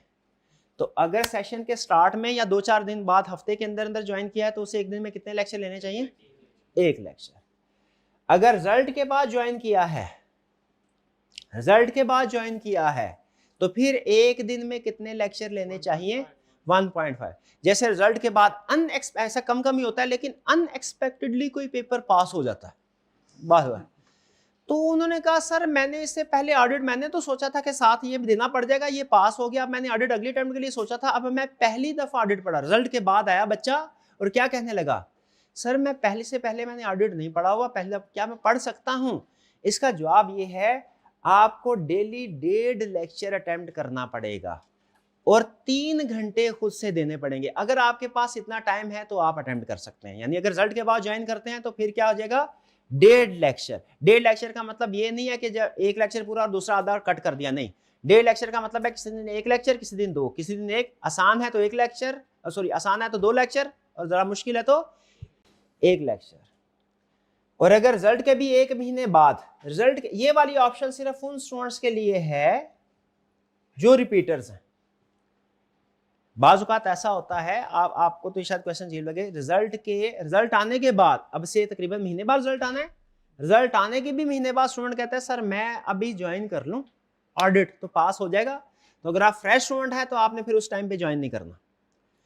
अगर रिपीटर है तो फिर कर सकते हैं, उस सूरत में आपको डेली 2 लेक्चर लेने पड़ेंगे। ठीक है जी, तो इन शॉर्ट ऑनलाइन वाले स्टूडेंट्स के लिए क्या सजेशन है, अगर आपने स्टार्ट से ज्वाइन किया है 1 लेक्चर डेली, रिजल्ट के बाद ज्वाइन किया है 1.5 लेक्चर, और अगर रिजल्ट के भी महीने बाद किया तो 2 लेक्चर्स। क्लियर जी। स्टडी मटेरियल कौन सा यूज करना है आपने, आई कैप की बुक को कोशिश करें हाथ भी ना लगाएं। आपको सारा मटेरियल क्लास में प्रोवाइड कर दिया जाएगा। 2 वॉल्यूम होंगे, एक में नोट्स होंगे, एक में पास्ट पेपर के क्वेश्चंस होंगे। ठीक है, याद भी वहीं से करना है, बुक में से पढ़ना भी वहीं से है। प्रैक्टिस के लिए जो आपको वॉल्यूम 2 दिया जाएगा वहीं से आपने प्रैक्टिस करनी है। पब्लिशिंग के लिए बुक जा चुकी है, आज सुबह भेजी है मैंने, इसी वीकेंड तक उम्मीद है कि पब्लिश होके आ जाएगी। तब तक जो भी मटेरियल चाहिए होगा आपको क्लास में मैं प्रोवाइड करूंगा। पिछले सेशन की बुक नहीं चलेगी, कोशिश करें। न्यू एजुकेशन स्कीम है ना, उसमें कुछ चीज़ें नई भी हैं, कुछ डिफरेंट भी है, बहुत सी चीज़ें सेम भी है। ऐसा नहीं है कि बिल्कुल ही सारा कुछ ज़मीन आसमान हो गया, आसमान ज़मीन, ऐसा नहीं हुआ। बहुत सी चीज़ें सेम भी है, लेकिन बेहतर यही है अगर आप फ्रेश स्टूडेंट है तो आप न्यू बुक को ही यूज़ कीजिए। ठीक है, आई कैप की बुक को अभी आपने यूज़ नहीं करना। हाँ, जब महीना 1.5 महीना गुजर जाए उसके बाद आप देखें कि सर सही पढ़ा रहे हैं कि नहीं पढ़ा रहे हैं। वो कैसे देखेंगे, वो आपने अपनी बुक में से जो पढ़ा होगा, साथ ही आई कैप की बुक का रेफरेंस होगा, वहाँ से जाके रीड कर लीजिए। जब आप रीड कर लेंगे आपको 2 बातें पता चलेगी। पहली ये बात पता चलेगी कि हाँ, जो इधर लिखा हुआ सर ने वही पढ़ाया कि नहीं पढ़ाया, और दूसरी ये भी बात पता चलेगी कि जो सर ने मना किया ना आई कैप की बुक को पढ़ने से, क्यों किया। ये आपको तभी पता चलेगा जब आप आई कैप की बुक को अगर पढ़ेंगे तो। ठीक है, रिक्वायर्ड नहीं है। कोशिश अगर आप पूरे सेशन में पढ़ना चाहें तो पढ़ सकते हैं, मैं रोक नहीं रहा। रिकमेंडेड नहीं है, रिकमेंडेड नहीं है। पढ़ना चाहें तो पढ़ लीजिए, मैच कर लीजिए कि क्या चीज़ें सारी वही कवर हो रही है कि नहीं, सिलेबस कवर हो रहा है कि नहीं हो रहा। ठीक है, लेकिन वो बुक थोड़ी मुश्किल है, और भी कुछ चीज़ें हैं, लेकिन वो मैं शेयर नहीं करना चाह रहा आपके साथ, मुनासिब नहीं है। बहरहाल तो पढ़ना चाहें कोई रोक टोक नहीं है, लेकिन ये आपका लाजमी स्टडी मटेरियल होगा, इसको ज़रूर आप लीजिए। ठीक है, लेकिन कोई स्टूडेंट अगर चाहता है सिर्फ आई कैप बुक से पढ़ना चाहे वो भी पढ़ सकता है। जैसे मैंने बताया, डेली बेस के ऊपर आपको जो लेक्चर प्लान दिया जाएगा ना, उसमें आई कैप की बुक का रेफरेंस भी होगा, उसमें हमारी वाली बुक का रेफरेंस भी होगा, बल्कि जो बुक्स है इसमें भी आई कैप की बुक का रेफरेंस है। ठीक है, तो आप उसमें से पढ़ना चाहें उसमें से भी पढ़ सकते हैं, लेकिन मेरी रिकमेंडेशन क्या होगी कि आप ये वाली बुक की स्टडी करें। इसके अलावा क्या है जी, हाँ जी, मोस्ट इंपॉर्टेंट कंसेप्ट, हाँ, की टू सक्सेस इज प्रूफ। बिल्कुल, कामयाबी ना कामयाबी आपको पता है ना, अल्लाह ताला के हाथ में, ना मेरे हाथ में है ना आपके हाथ में है। हम सिर्फ मेहनत कर सकते हैं, तो आपने उसके साथ खास तौर पे वालिदैन की दुआएं ज़रूर साथ में लानी है। नंबर ऑफ लेक्चर्स कितने होंगे हमारे, लगभग 105 के करीब लेक्चर्स होंगे। हर लेक्चर की ड्यूरेशन ऑफिशियली 1.5 घंटा है, लेकिन तकरीबन 1 घंटा 20 मिनट के लगभग का लेक्चर हुआ करेगा इफेक्टिवली। ठीक है, कंप्लीशन डेट क्या होगी, 31 जनवरी 2026। Learning curve will be A shaped. A shaped क्या है, ये डेट नोट कर लें, फिर आपने बार बार ये ऑनलाइन वाले स्टूडेंट पूछते होते हैं, सर सिलेबस कब कंप्लीट होगा, सर सिलेबस कब कंप्लीट होगा। तो भैया अभी डेट मार्क कर लीजिए, 31 जनवरी 2026। यहाँ पे लिखा हुआ है लर्निंग कर्व ए शेप्ड होगा। ए शेप्ड का मतलब क्या है जी, ए शेप्ड का मतलब होता है, अगर फर्ज कीजिए मैं आपसे कहता हूँ ये रोड है, इस रोड के दरमियान में पहाड़ है, इस जगह पे खड़े हैं, पॉइंट ए पे पॉइंट सी पे जाना है। पॉइंट सी पे जाने के लिए आपके पास 4 महीने हैं, 4 महीने हैं। तो ये पॉइंट बी है सेंटर, पॉइंट बी तक पहुंचने में कितना टाइम लगेगा। हाँ, जो मैथ में स्ट्रॉन्ग है वो कहेंगे सर 2 महीने आधा है, 2 महीने इधर 2 महीने इधर, नहीं। हाँ जी, जरा यहाँ जोर ज्यादा लगता है, शाबाश, ये चीज ये मैथ नहीं है, ये जजमेंट। यहाँ पे शुरू, क्योंकि मैंने यहाँ से आपको बेस बनानी है, यहाँ पे बेस बनाने में भी टाइम लगना है। और कुछ बात इस फेज में ऐसे कंसेप्ट होते हैं जो एडवांस वाले होते हैं, वो भी बेसिक लेवल पे इधर हम डिस्कस कर रहे होते हैं कुछ बेसिक कंसेप्ट। तो शुरू वाला 50% आपको पता है, कोई भी नई चीज सीखेंगे ना, कोई भी नई चीज सीखेंगे, ये रूल होता है, शुरू वाला 50% जो है वो थोड़ा मुश्किल होता है। तो यहाँ पे हमारे लगभग 2.5 महीने लगेंगे, यहाँ पे हमारा लगभग 1.5 महीना लगेगा। ये मैं अभी इस वक्त बता रहा हूँ कि कहीं ऐसा ना हो कि जब हम इस फेज पे पहुंचे तो आप कहें ये सर भागम भाग कर रहे हैं। इसमें एक चैप्टर ऐसा भी आता है जो 1 दिन में करना होता है। तो बच्चा कहता है सर 1 दिन में 1 चैप्टर करो, सर शुरू में सर स्पीड स्लो रखी है, सर शुरू में बड़ा स्लो पढ़ाते हैं, एंड में भागम भाग 1 दिन में 1 चैप्टर। भाई प्लानिंग है, ये प्लानिंग है। ठीक है, ये ऐसे ही चलेगा। ठीक है, सारे सच टॉपिक्स को हम एक ही स्पीड के साथ लेके नहीं चल सकते, कुछ इजी हैं, कुछ एग्जाम पॉइंट ऑफ से ज़्यादा मुश्किल है, उन पे ज़्यादा टाइम लगाना वगैरह वगैरह, बहुत सी चीज़ें होती हैं। तो इसलिए पहले से आपको बता रहा हूँ कहीं ऐसा ना हो बाद में आप कहें सर ने मजबूरी की वजह से किया, नहीं मजबूरी नहीं आई, ये प्लानिंग है। ठीक है जी, लर्निंग कर्व होगी, मोड ऑफ ऑनलाइन लर्निंग क्या? हाँ, ये ऑनलाइन लर्निंग, ये ऑनलाइन वाले बच्चों के लिए मैं थोड़ा सा एक्सप्लेन कर दूं। अब हमारा सिस्टम क्या है? अच्छा, यूट्यूब पे अक्सर बच्चे पूछते हैं सर वो यूट्यूब वाले लेक्चर ले लें। अच्छा, इस वक्त ना इंटरेस्टिंगली 3 ऑप्शंस हैं बच्चों के पास। एक है यूट्यूब पे कुछ लेक्चर्स पढ़े, ऐसे पढ़े होते हैं ना, ओके, सारे पढ़े, बिल्कुल बिल्कुल ठीक है, बिल्कुल प्रीवियस सेशन के सारे पढ़े हुए हैं। एक है ऑफिशियल जो कॉलेज की तरफ से। एक और भी कैटेगरी आई है कि कुछ लोगों ने वो चोरी करके ना अलग अपना ही पोर्टल बनाया हुआ है। हाँ, अच्छा 2000 रुपया लेते हैं, वो कोई 1000 ले रहा होगा, 2000 3000। अच्छा, इस तरह के फ्रॉड ना कई जगहों पे होते हैं, कई जगहों पे होते हैं। एक चीज हमेशा याद रखिएगा, एक मुहावरा होता है जिंदगी में, पूरी जिंदगी में, too good to be true. ये कभी आपने सुना मुहावरा? चीजें जब इतनी अच्छी हो ना कि नाकाबिले यकीन हो, तो आपने हमेशा उस चीज से अपने आप को अलग कर देना है। ठीक है, उस चीज से अपने आप को अलग कर देना है। बाज़ औक़ात लोग कुछ स्कैम करते हैं, पैसे पूसे इकट्ठे करके निकल जाते हैं। ठीक है, आप बाकी आप खुद समझदार हैं, तो आप कोशिश करें कि इस तरफ ना जाएं। हाँ, अगर कोई स्टूडेंट ऐसे भी होते हैं अफोर्ड नहीं कर पाते, ये होते हैं। कोई स्टूडेंट ऐसे होते हैं वो कहते हैं सर लास्ट टाइम लेक्चर ले लिए थे, वास नहीं, सिर्फ रिवीजन पर्पस के लिए सिर्फ ये 2-3 चैप्टर सर मेरे रहते हैं, वीक हैं, मैंने वो लेक्चर लेने हैं, तो वो आप हमें यूट्यूब की इजाज़त दे दें, वो कॉलेज में 2-3 चैप्टर्स के लिए अब क्या हम पूरा कोर्स बाय करें। तो ऐसे स्टूडेंट्स को जो अफोर्ड नहीं कर सकते, ऐसे स्टूडेंट्स जिन्होंने पहले पढ़ा हुआ है और वो सिर्फ चंद एक लेक्चर लेना चाहते हैं, मेरी तरफ से मेरे अपने लेक्चर की हद तक ज़ाती हैसियत में कह रहा हूँ, मेरी तरफ से कोई पाबंदी नहीं है, जहाँ पे लेक्चर पढ़ा हुआ है फ्री में यूट्यूब पे आप ले सकते हैं। लेकिन मेरी एडवाइस है, 2 एडवाइस। एक तो ये कि ये जो पैसे वाले होते हैं ना, अक्सर स्कैम होता है। ये होता क्या है, मैं आपको थोड़ा सा बता दूं, ये कुछ अरसा पहले भी इस तरह की प्रॉब्लम सुनने में मिली थी। वो करते क्या, हमारा प्रैक्टिस ये होती है कि शुरू के जो 7 लेक्चर्स होते हैं ना, वो हम यूट्यूब के ऊपर अपलोड करवाते हैं। उसकी रीज़न ये होती है, फिजिकल वाले स्टूडेंट्स हैं, कुछ आ रहे हैं, कुछ आगे आज कुछ आने वाले हैं, और कुछ ऐसे होता है कि जो स्टूडेंट अटेंड नहीं कर पाते किसी वजह से, तो पहला हफ्ता जो है ना डेमो लेक्चर के तौर, वो लेक्चर जो है वो उसको अगर आप कहीं पे अपना बना के जो भी आपका शेयरिंग सिस्टम है वहाँ पे रख दें, तो स्टूडेंट को ये परसेप्शन दी जा सकती है कि देखिए वही लेक्चर हैं जो अपलोड हो रहे हैं। और फिर उसके बाद कोई पुराने लेक्चर दरम्यान में मिक्स हो जाएंगे, काम चलाना होगा ना, क्योंकि हमारे याद रखें कि कुछ सिक्योरिटी प्रोटोकॉल्स भी हैं। सिक्योरिटी प्रोटोकॉल्स 3 तरह के होते हैं, ये IT वाले टॉपिक आएगा, उसमें पढ़ेंगे प्रिवेंटिव, डिटेक्टिव, करेक्टिव। एक तो प्रिवेंटिव होता है ना, प्रिवेंटिव का मतलब कुछ ऐसे मेजर्स जो के रोके जाए कि कॉपी ना हो, ये भी होता है। लेकिन कोई बड़ा ही शातिर होता है वो कॉपी कर भी सकता है, कर लिया ठीक है। उसके बाद आप देखेंगे लेक्चर्स के ऊपर CRN चल रहा होता है, तो जिस दिन सुबह के वक्त वो अपलोड होना है ना, हमारा कोई ना कोई मुखबर भी होता है ऐसे ही होता है ना, दुश्मन के मुखबर हमारी तरफ होते हैं, हमारे मुखबर दुश्मन की तरफ होते हैं। तो वो खबर मिल जाती है और फिर उस CRN को आइडेंटिफाई करके उस पर्सन के अगेंस्ट में एक्शन लिया जाता है, फिर उसको ब्लॉक भी कर दिया जाता है। अगले दिन उसको फिर नई जगह से एनरोलमेंट करवानी पड़ेगी, फिर वो अगले दिन फिर पकड़ा जाएगा। समझ रहे ऐसे? इस तरीके से फिर वो स्टूडेंट्स जो इस ऑप्शन को सिलेक्ट करते हैं ना, वो डिस्टर्ब होते हैं। तो मेरी एडवाइस ये है, स्कैम की तरफ ना जाएं, यूट्यूब की तरफ चले जाएं। ठीक है, और अगर आप अफोर्ड कर सकते हो तो याद रखें बेहतरीन तरीका क्या है कि ऑफिशियल प्लेटफॉर्म जो होता है ना, उसके साथ ही अटैच, क्योंकि और भी बहुत से रिसोर्सेज होते हैं। छोटी सी मिसाल दे रहा हूं आपको, टेस्टिंग सिस्टम आपने सीख तो लिया, आपको कैसे पता चलेगा एग्जाम लेवल का क्वेश्चन आप अटेम्प्ट करने के काबिल हैं कि नहीं? टेस्टिंग सिस्टम से। आपने लेक्चर ले लिए, लेकिन अगर आपके में कोई सवाल है, कैसे पूछेंगे? नहीं पूछ सकते।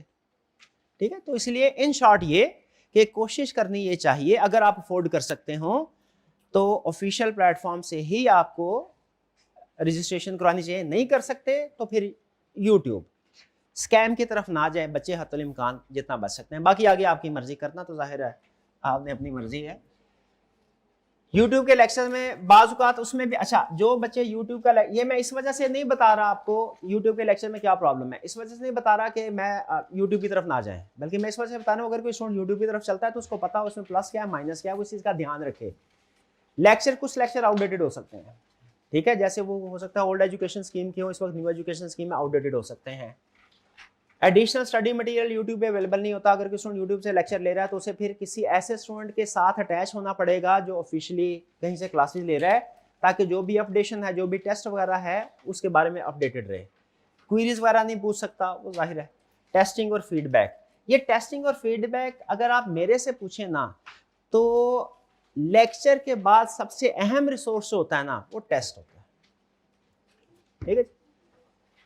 अच्छा, हमारा जो ऑनलाइन सिस्टम होगा उसमें क्या होगा ये याद रखिएगा। ऑनलाइन सिस्टम में हमारे पास डिफरेंट ऑप्शंस थी। ठीक है, जब मैंने डिसाइड किया मुझे किस तरीके से चलना चाहिए, एक ऑप्शन ये होती है जो कि कॉमनली वो भी चलती है, प्रॉब्लम उसमें नहीं है, लेकिन पर्सनल लाइक्स डिसलाइक का मसला है। वो एक ऑप्शन ये होती है कि मैं कंप्यूटर पे बैठ के ऑनलाइन वाले स्टूडेंट्स के साथ अपनी स्क्रीन शेयर करूं और उसके मुताबिक आपको कंसेप्ट समझाऊं। वो कंपैरेटिवली मुझे ये लगता है, मेरा ज़ाती ख्याल ये है कि वो थोड़ा मुझे ईजी लगता है कि बैठ के उस्ताद ने लेक्चर लेने होते हैं, लेकिन उसमें ना एक टिपिकल क्लासरूम की फीलिंग नहीं आती। ठीक है, इसीलिए वो जो स्क्रीन शेयरिंग वाली ऑप्शन है ऑनलाइन में, बाज़ कुछ स्टूडेंट कहते हैं सर वो स्क्रीन शेयर वाली ऑप्शन वो नहीं है, वो लाइव चल जाता है।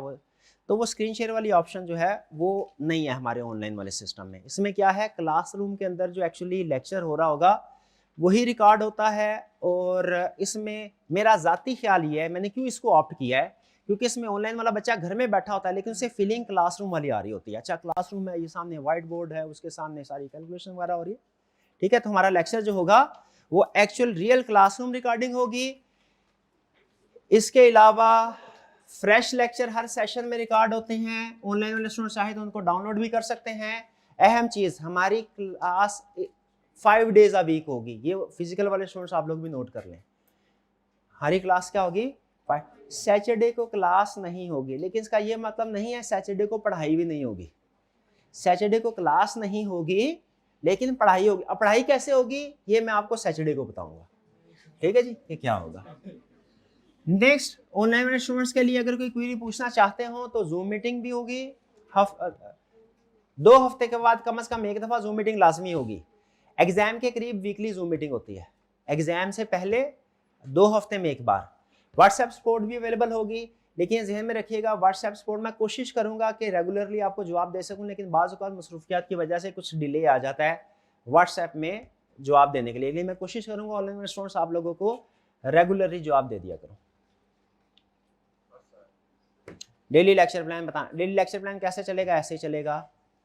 कैसे, मैं डेली आऊँगा। अच्छा, ये भी अब नोट कर लीजिए क्योंकि अगले तकरीबन 104 लेक्चर्स में आपने इसी तरीके से चलना होगा। डेली मैं लेक्चर आऊँगा। सबसे पहले आप लोगों को पर्ची डिस्ट्रीब्यूट की है उन्होंने, कौन सी पर्ची है, हाँ ये, इसको हम बोलते हैं लेक्चर प्लान। इस पर लिखा होता है आज की डेट कौन सी है, लेक्चर नंबर कौन सा है, इस लेक्चर में क्या क्या पढ़ाना है मैंने, और उसको पढ़ने के बाद ICAP की बुक में वो कौन सा रेफरेंस है उस कंसेप्ट का, हमारी वाली बुक में कौन सा रेफरेंस है, और उसके बाद आपने होम असाइनमेंट कौन सी करनी है। ये सारी चीज़ें छोटी सी पर्ची में इंफॉर्मेशन होगी। ये आपका लेक्चर प्लान है, ये आपको डिस्ट्रीब्यूट किया जाएगा, आपको पता चल जाए हाँ आज आपने क्लास में क्या करना है, घर जाके क्या करना है। इसके बाद मैं आऊँगा, कुछ पास्ट पेपर के क्वेश्चन डिस्कस होंगे। फिर उसके बाद मैं आपसे पूछूंगा कि प्रीवियस लेक्चर में से कोई क्वेश्चन पूछना चाहते हैं तो पूछ लें, अगर कोई क्वेश्चन होगा आप वो मुझसे पूछेंगे। फिर इसके बाद जितने भी कंसेप्ट्स होंगे, मैं पहले जैसे अगर 3 कंसेप्ट पढ़ाने हैं, मैं पहले एक कंसेप्ट पढ़ाऊंगा, पढ़ाने के बाद चेक पॉइंट बोलूंगा, उस चेक पॉइंट पे आपने आंसर क्वेश्चन पूछना है लेक्चर के दौरान मैंने। फिर दूसरा कंसेप्ट होगा, उसका चेक पॉइंट होगा, फिर तीसरा कंसेप्ट होगा, उसका चेक पॉइंट होगा। ठीक है, जब मैं बोल रहा हूँगा आपने उस वक्त क्वेश्चन इंटरप्शन होती है, बार बार मैं कह रहा हूँ। ठीक है, ताकि क्योंकि अब जैसे मैंने बताया कंसेप्ट्स ज़्यादा हैं, टाइम कम है, तो आपका लेक्चर बड़ा प्लान करके हम चल रहे होते हैं, उसमें हमने एक एक मिनट को बचाना होता है। तो इस तरीके से लेक्चर चलेगा। होम असाइनमेंट याद रखें, जितनी भी होम असाइनमेंट है ना, आज ही मैं आपको बता रहा हूँ, सारी की सारी रिटर्न होती हैं, वर्बल होम असाइनमेंट कोई नहीं होती। तो अगर किसी स्टूडेंट ने ये बोला सर और लिखा ही नहीं हुआ था कि रिटर्न है कि वर्बल है, तो मैं बस पढ़ के आया हूँ, तो इसका मतलब मैं क्या ज्यूम करूंगा, उसने असाइनमेंट नहीं की। और अगर किसी स्टूडेंट ने कहा सर असाइनमेंट की तो है लेकिन मेरा रजिस्टर हॉस्टल रह गया, लाइब्रेरी रह गया, कि इधर उधर हो गया है, तो इसका मतलब भी क्या लिया जाएगा कि उसने असाइनमेंट नहीं की। ठीक है, असाइनमेंट आपने करनी है। अगर आप 1 घंटा लगा के असाइनमेंट करेंगे तो 5 मिनट लगा के अगर कहीं इधर उधर पड़ी हुई है तो उसे ढूंढ के साथ लेके आइएगा। अभी नहीं, ओके भाई, अभी कहाँ। टेस्टिंग सिस्टम याद रखिए। अच्छा, टेस्टिंग सिस्टम ये एक बड़ा अहम फीचर है, मैं आपके साथ शेयर कर रहा हूँ। बस ये आखिरी बात आज की, इसके बाद बस स्टार्ट से पिछले कई सालों, तकरीबन 3-4 साल पहले तक टेस्टिंग सिस्टम मेरे लिए एक बड़ा प्रॉब्लम हुआ करता था। प्रॉब्लम उसमें ये होती थी कि हर स्टूडेंट एक्सपेक्ट करता है कि जो उसने टेस्ट में लिखा हुआ है ना, उसका एक एक लफ्ज़ पढ़ के उसके ऊपर फीडबैक दिया जाए। ठीक है, बज़ाहिर लग रहा है कि बड़ी अच्छी बात है, ऐसा होना भी चाहिए, लेकिन आपको पता है ऐसा हो नहीं पाता, क्योंकि स्टूडेंट्स की तादाद ज़्यादा होती है और पूरा एक स्टूडेंट का एक अगर टेस्ट अच्छे तरीके से लिखा जाए, 1 घंटे का जो 33 मार्क्स का टेस्ट होता है, उसको चेक करते हुए लगभग 1 घंटा निकल ही जाता है, अगर उसका एक एक लफ्ज़ पढ़ा जाए अच्छे तरीके, और फिर इसको फीडबैक भी दिया जाए कि ये गलत है, इसको ऐसे नहीं ऐसे करना चाहिए, इसको ऐसे नहीं ऐसे करना चाहिए। उसके लिए फिर हम क्या करते थे कि टीम आउटसोर्स की होती थी हमने, टेस्ट चेकिंग टीम। ठीक है, उसको हम टेस्ट देते थे, आप लोगों को सोल्यूशन देते थे, आप लोगों के टेस्ट देते थे उनको, और वो मार्क करते थे या फीडबैक मिल जाया करता था आपको। लेकिन उसमें भी अमूमी तौर पे ये होता था कि स्टूडेंट के सामने क्वेश्चन आ जाता था, ये मैंने किया, और उसके मार्क्स आ जाते, भाई 5 में से 4 नंबर है। अब मैं टीम से ये कहा करता था, और आप लोगों के लिए भी अहम है, 5 में से 4 नंबर आए किसी क्वेश्चन में, आपके लिए ये अहम नहीं है कि 4 नंबर क्यों आए हैं, किस वजह से। आपके लिए अहम यह है कि वो 1 नंबर जो डिडक्ट हुआ है ना, वो किस वजह से डिडक्ट हुआ है, वो रीजन पता चलना। वो उसमें टाइम लगता था। वो जब हम टीम को कहते थे कि इसको लिखें, टीम कहती थी सर हम लिखने को तैयार है, लेकिन अब आपको टेस्ट चेक हो के ना, अब आपको हफ्ते बाद नहीं 2 हफ्ते बाद मिलेगा, अगर आप, क्योंकि उसके ऊपर टाइम लगता था। और अगर हम कहते थे नहीं हफ्ते के अंदर अंदर टेस्ट चेक करो, क्योंकि अगले हफ्ते तो अगला टेस्ट आ जाएगा, तो वो टीम कहती थी सर फिर ऐसा है कि फिर आप ये डिटेल फीडबैक नहीं होगा, फिर हम अंडरलाइन कर लिया करेंगे, मार्क्स दे दिया करेंगे, बच्चे को सर्कल कर दिया करेंगे, यहाँ पे गलती है, वो गलती क्या है एग्जैक्टली, उसको कैसे ठीक करना है, ये बच्चे को खुद वैल्यूएशन करनी पड़ेगी। लेकिन फिर एआई, आपको पता है एआई की वजह आने के बाद हर प्रोफेशन में चेंज आया, हमारे प्रोफेशन में भी चेंज आया। जो इस दफ़ा एडिशन हुई ना चीज़ें, उनमें समझ लीजिए लगभग कोई 25% के करीब चीज़ें एआई से रिलेटेड है, कि हमारे ऑडिट प्रोफेशन को एआई ने कैसे चेंज किया है। तो जहाँ पे बाकी प्रोफेशन को चेंज किया, हमने कहा टीचिंग प्रोफेशन में भी देखते हैं क्या चेंज आता है। तो हमने एक सिस्टम, इस सिस्टम में तकरीबन मुझे 1.5 साल लग गया था, 1.5 से 2 साल लग गए थे इस सिस्टम को डेवलप करते हुए कि कैसे हम एआई के जरिए से टेस्ट की चेकिंग कर सकते हैं। ये आसान टास्क नहीं है। अच्छा, इसमें प्लस पॉइंट क्या है, इसमें प्लस पॉइंट ये है कि हर स्टूडेंट की एक एक लाइन, एक एक लफ्ज़ ये चेक करता है, उसके पीछे हम उसका पूरा हमने प्रॉम्प्ट दिया होता है, सारा मार्किंग प्लान दिया होता है, उसके मुताबिक वो चेक करके डिटेल फीडबैक देता है। आपके एक एक क्वेश्चन के ऊपर डिटेल फीडबैक होगा, आपने क्या ठीक किया है, क्या गलत किया है, जो गलत किया है उसे कैसे करेक्ट कर सकते हैं, सजेशंस भी होंगी साथ।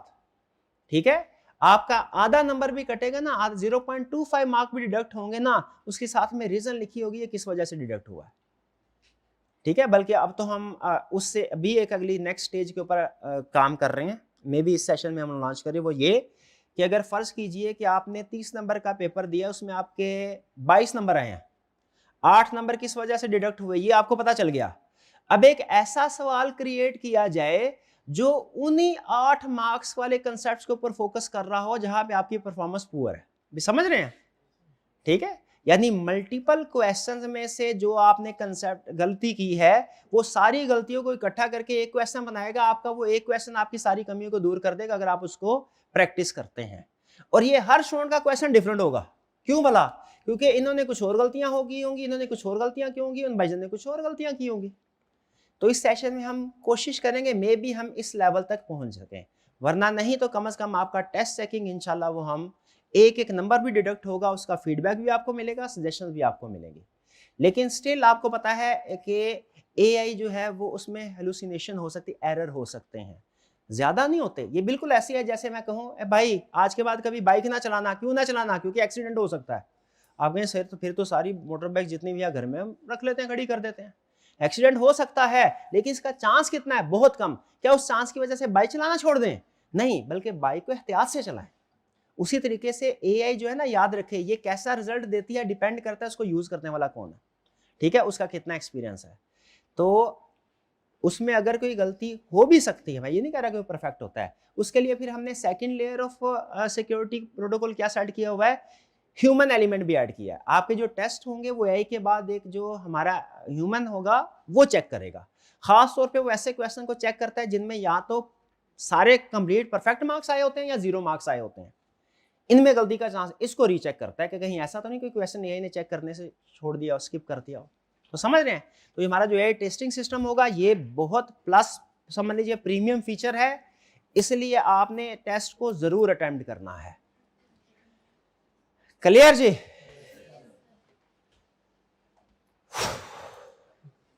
कुछ चीज रह तो नहीं गई? सारी चीजें हो गई है। वह पूछें आप क्या पूछना है। फ्राइडे को टाइमिंग यही होगी, दरमियान में हम जुम्मे के लिए ब्रेक करेंगे, आधे घंटे की ब्रेक के बाद आप आ जाएंगे ना? हाँ, तितर बितर तो नहीं हो जाएंगे? हो जाएंगे आप, हाँ हो जाएंगे आप, ठीक है। तो उसके लिए फिर हमने अल्टरनेट क्या रखा हुआ है कि जो स्टूडेंट अगर किसी वजह से क्लास में वापस नहीं आते जुम्मे के बाद, आधी क्लास जुम्मे से पहले होगी, फिर थोड़ी सी ब्रेक होगी, फिर बाद में होगी, उनके लिए फिर अलग से जो रिकॉर्डिंग होगी ना वो यूट्यूब वगैरह पे या LMS के ऊपर अवेलेबल कर दिया करेंगे। आप लोगों का फिजिकल वाले स्टूडेंट्स का भी LMS मेरा ख्याल है कि मैं उनसे रिक्वेस्ट करूंगा बना दें, ताकि आपको जो चीज़ें शेयर करनी हो ना वहाँ पे शेयर की जा सके, लेकिन वहाँ पे वीडियो लेक्चर्स नहीं होंगे, ठीक है, आपके नोट्स वगैरह होंगे। और कोई क्वेश्चन? शाबाश, जल्दी से पूछ लीजिए, शाबाश, पूछते जाएं।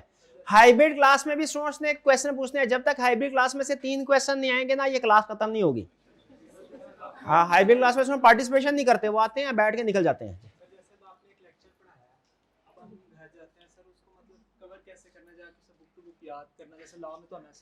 हाँ, करना क्या है, देखिए आपने स्टेप नंबर 1 इन्होंने कहा सर घर जाके कैसे पढ़ना है, तो सुन लें।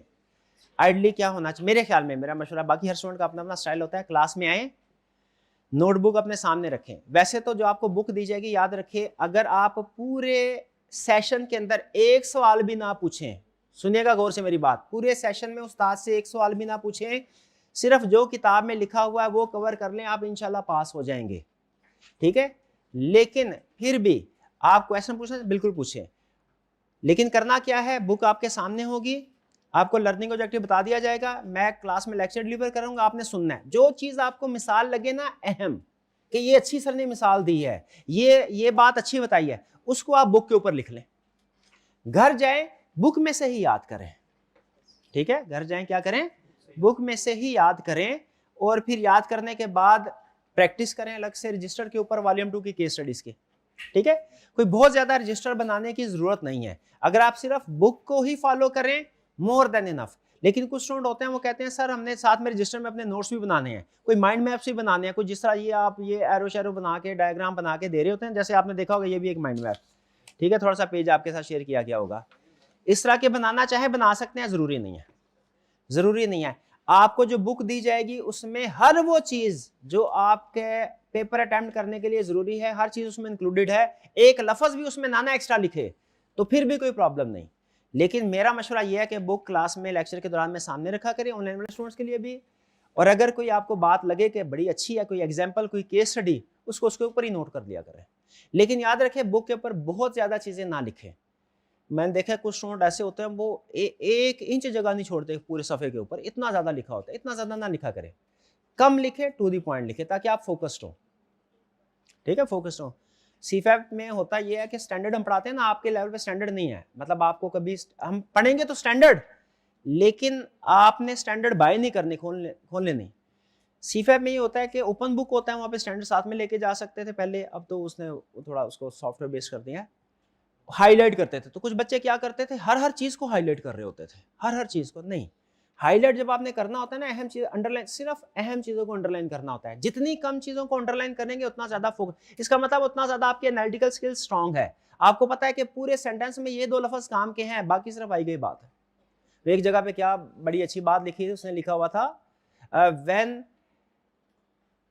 Everyone is superman no one is superman, है, जब हर बंदा सुपरमैन होगा तो फिर कोई भी सुपर नहीं ना रहा, क्योंकि सुपरमैन होना तो ऑर्डिनरी हो गया। तो इस तरह मुझे बताइए, अगर कोई बच्चा नोट्स बनाते हुए हर लफ्ज को अंडरलाइन कर रहा है तो फिर इफेक्टिवली उसने कुछ भी अंडरलाइन नहीं किया, क्योंकि हर चीज एक बराबर हो गई। तो जब आपने नोट्स के ऊपर लिखना होता है, किताब के ऊपर लिखना होता है या अंडरलाइन करना होता है ना, याद रखिए सिर्फ 2-3 अल्फाज आपने लिखने हैं, मिनिमम अल्फाज, कम से कम अल्फाज में आपने उन कंसेप्ट को नोट्स वगैरह के ऊपर लिखना है। और कोई क्वेश्चन हाइब्रिड क्लास में बताइए, हाइब्रिड क्लास में क्या क्वेश्चन है, शाबाश जल्दी से पूछिए। हाइब्रिड क्लास रूम नंबर 4 में बताइए क्या क्वेश्चन है। नींद आ रही, कोई बात नहीं, पहला लेक्चर ऐसे ही होता है, बेफिक्र है, कोई नहीं, अब खत्म हो गया बस लेक्चर। जी मेरे भाई थोड़ा सा ऊंची बोलिएगा, मेरे भाई आवाज नहीं आ रही, थोड़ा सा इन्हें ऊंची बोलिएगा। अभी भी नहीं। मेरे भाई को भूख लग रही है। थोड़ा सा ऊंची बोले। हमारे भाई जो है वो जरा इनको गाइड करें, करीब इनके मुंह के करीब रखे ना मेरे भाई।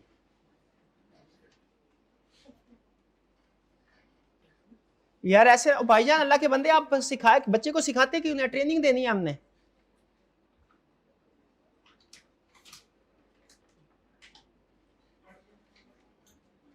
थोड़ा सा ऊंची, थोड़ा सा ऊंची।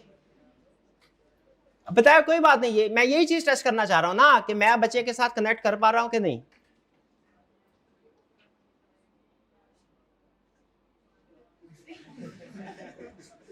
ये साथ वाले से पूछ लें, साथ वाले से पूछ लें।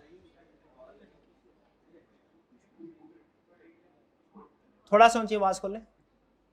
जी पूछे। हाँ जी, क्या सिर्फ ये आवाज पहले खोलनी थी ना मेरे भाई आपने। क्या पूरी बुक आपको याद करनी पड़ेगी या सिर्फ की पॉइंट्स याद करें? सिर्फ याद करने के लिए हम की पॉइंट्स सिर्फ याद करेंगे। रीड पूरी बुक करनी है, याद सिर्फ की पॉइंट्स करने हैं। ठीक है, उसका भी हम आपको बता देंगे कि आपने किस कंसेप्ट में क्या क्या याद करना है, वो मैं इंशाल्लाह आपको साथ साथ बताता रहूंगा। ठीक है, लेकिन याद रखिएगा एक एक लफ्ज याद नहीं करना, रट्टा जरूर लगाना है हमने। ठीक है, लेकिन किस चीज का रट्टा लगाना है वो मैं आपको बताऊंगा। मिनिमम सिर्फ उतना, जैसे मैंने बताया आई कैप ने तकरीबन 20% के करीब बेटी 20-30% रिप्रोडक्शन वाले क्वेश्चन होंगे, तो हमने सिर्फ की कंसेप्ट को रट्टा लगाना, एक एक लफ्ज को रट्टा नहीं लगाना, एक एक चीज को नहीं। समझ लीजिए सिर्फ हेडिंग्स को याद करना है, बाकी कंटेंट आपने अंडरस्टैंड करना है और उसको केस स्टडी पे अप्लाई करना सीखना है। ठीक है मेरे भाई, और कोई क्वेश्चन? जी, ये लेक्चर आपको प्रिंट मिला, क्या ये डेली मिलेगा? नहीं, इसको हम बोलते हैं माइंड मैप। ये रिवीजन पर्पस के लिए यूज होता है। ये आपको हर चैप्टर का मिलेगा। ठीक है, यानी अगर एक चैप्टर 6 लेक्चर में कंप्लीट होना है तो आपको जो एक माइंड मैप मिलेगा वो 6 लेक्चर्स के लिए होगा। ठीक है, ये बेसिकली समरी होगी, इसको आप रिवीजन पर्पस के लिए भी यूज कर सकते हैं। क्या मेंटी क्विज होगा? मेंटी क्विज होगा। मेंटी क्विज अच्छा होता है, अच्छा होता है। हाँ चलिए ठीक है, मेंटी क्विज में 100 पैसे बढ़ा दें जी, 100 रुपया कर दें। नहीं पहले 100 है। अच्छा पहले 500 कर दें, चलें ठीक है। मेंटी का कर देते हैं 500 और आपकी फीस कर देते हैं 5 गुना। कितना होता है? 18 5 90,000 फीस होगी आपकी और 500 क्विज। 500 हो जाएगा, मसला ही कोई नहीं, कर देंगे जी, कर देंगे। और 10 की बजाय 20 बच्चों को इनाम मिला करेगा। ठीक है ये नहीं ठीक है। और की क्वेश्चन? 500 कर दें, 200 कर दें। हाँ जी सर, ये एक पासिंग परसेंटेज आपने बोर्ड पे लिखा है, क्लास का इससे मिलता जुलता ही होता है या बेहतर होता है? क्लास, अच्छा इन्होंने कहा पासिंग परसेंटेज जो बोर्ड पे लिखा है क्लास का भी उतना ही होता है या उससे ज्यादा होता है? देखें एक हमारे ऑडिट में कंसेप्ट होता है सेल्फ रिव्यू थ्रेट और सेल्फ इंटरेस्ट थ्रेट। ये होता है कि जिस इंफॉर्मेशन से आपका फायदा होगा ना दूसरे को बताने में, वो आप इंफॉर्मेशन बढ़ा चढ़ा के बताएंगे। तो एक बल्कि या हुए आज अभी एक बात बताने वाला हूं, सारी जिंदगी आपने कोशिश करनी है इसके ऊपर अमल करें, और अगर आपने यही सीख ली ना, आपने इंशाल्लाह जो पैसे दिए ना इसी एक बात से पूरे हो जाएंगे, अगर इस असूल के ऊपर आपने अमल किया। उसूल क्या है याद रखिए। अब देखिए कुछ बातें ऐसी होती है आप लोगों को किताबों में बताई जाती हैं, सारी बातें अच्छी, लेकिन दुनिया अच्छी बातों पे नहीं चलती। ठीक है, तो कुछ हमारा सब्जेक्ट ही प्रैक्टिकल है, तो उसमें कुछ बातें थोड़ी अजीबोगरीब भी है, फॉर्चुनेटली अनफॉर्चुनेटली वो भी मैंने आपको सिखाने हैं। तो फर्ज कीजिए मैं एक स्टेटमेंट देने लगा हूँ, इन्होंने पूछा सर वो 33% आपने बोला ये क्लास का रिजल्ट है कि ओवरऑल आई कैप? ये ओवरऑल आई कैप का रिजल्ट है। इन्होंने पूछा सर क्लास का रिजल्ट कितना होता है? क्लास का रिजल्ट कोई 100% के करीब होता है। ये बात पूछी। अब कोई भी ऐसी बात जो आपके लिए अहम होना, आपने उस पर्सन से पूछना है सर आपके पास इसका क्या सबूत है, क्या एविडेंस है, क्या पूछना है? एक असूल जेल में रखिएगा, बस आज की आखिरी बात, ताकि घर वाले आपको पूछें कि ऑडिट सिखाने के लिए भेजा था, क्या सीख के आए, तो आपने उनको बताना है कि आज ने सर ने क्या सिखाया। एक तो मैंने आपको मिजाज बताया ऑडिट का, जो अहम चीज याद रखिएगा, जिंदगी में कभी किसी पे एतबार नहीं करना बगैर सबूत के, किसी पे एतबार नहीं करना बगैर सबूत, चाहे वो आपका भाई क्यों ना हो, किसी पे एतबार नहीं करना बगैर सबूत के, चाहे वो आपके वालिदैन क्यों ना हो। अब आपको लग रहा होगा सर क्या बात कर दी है इसने।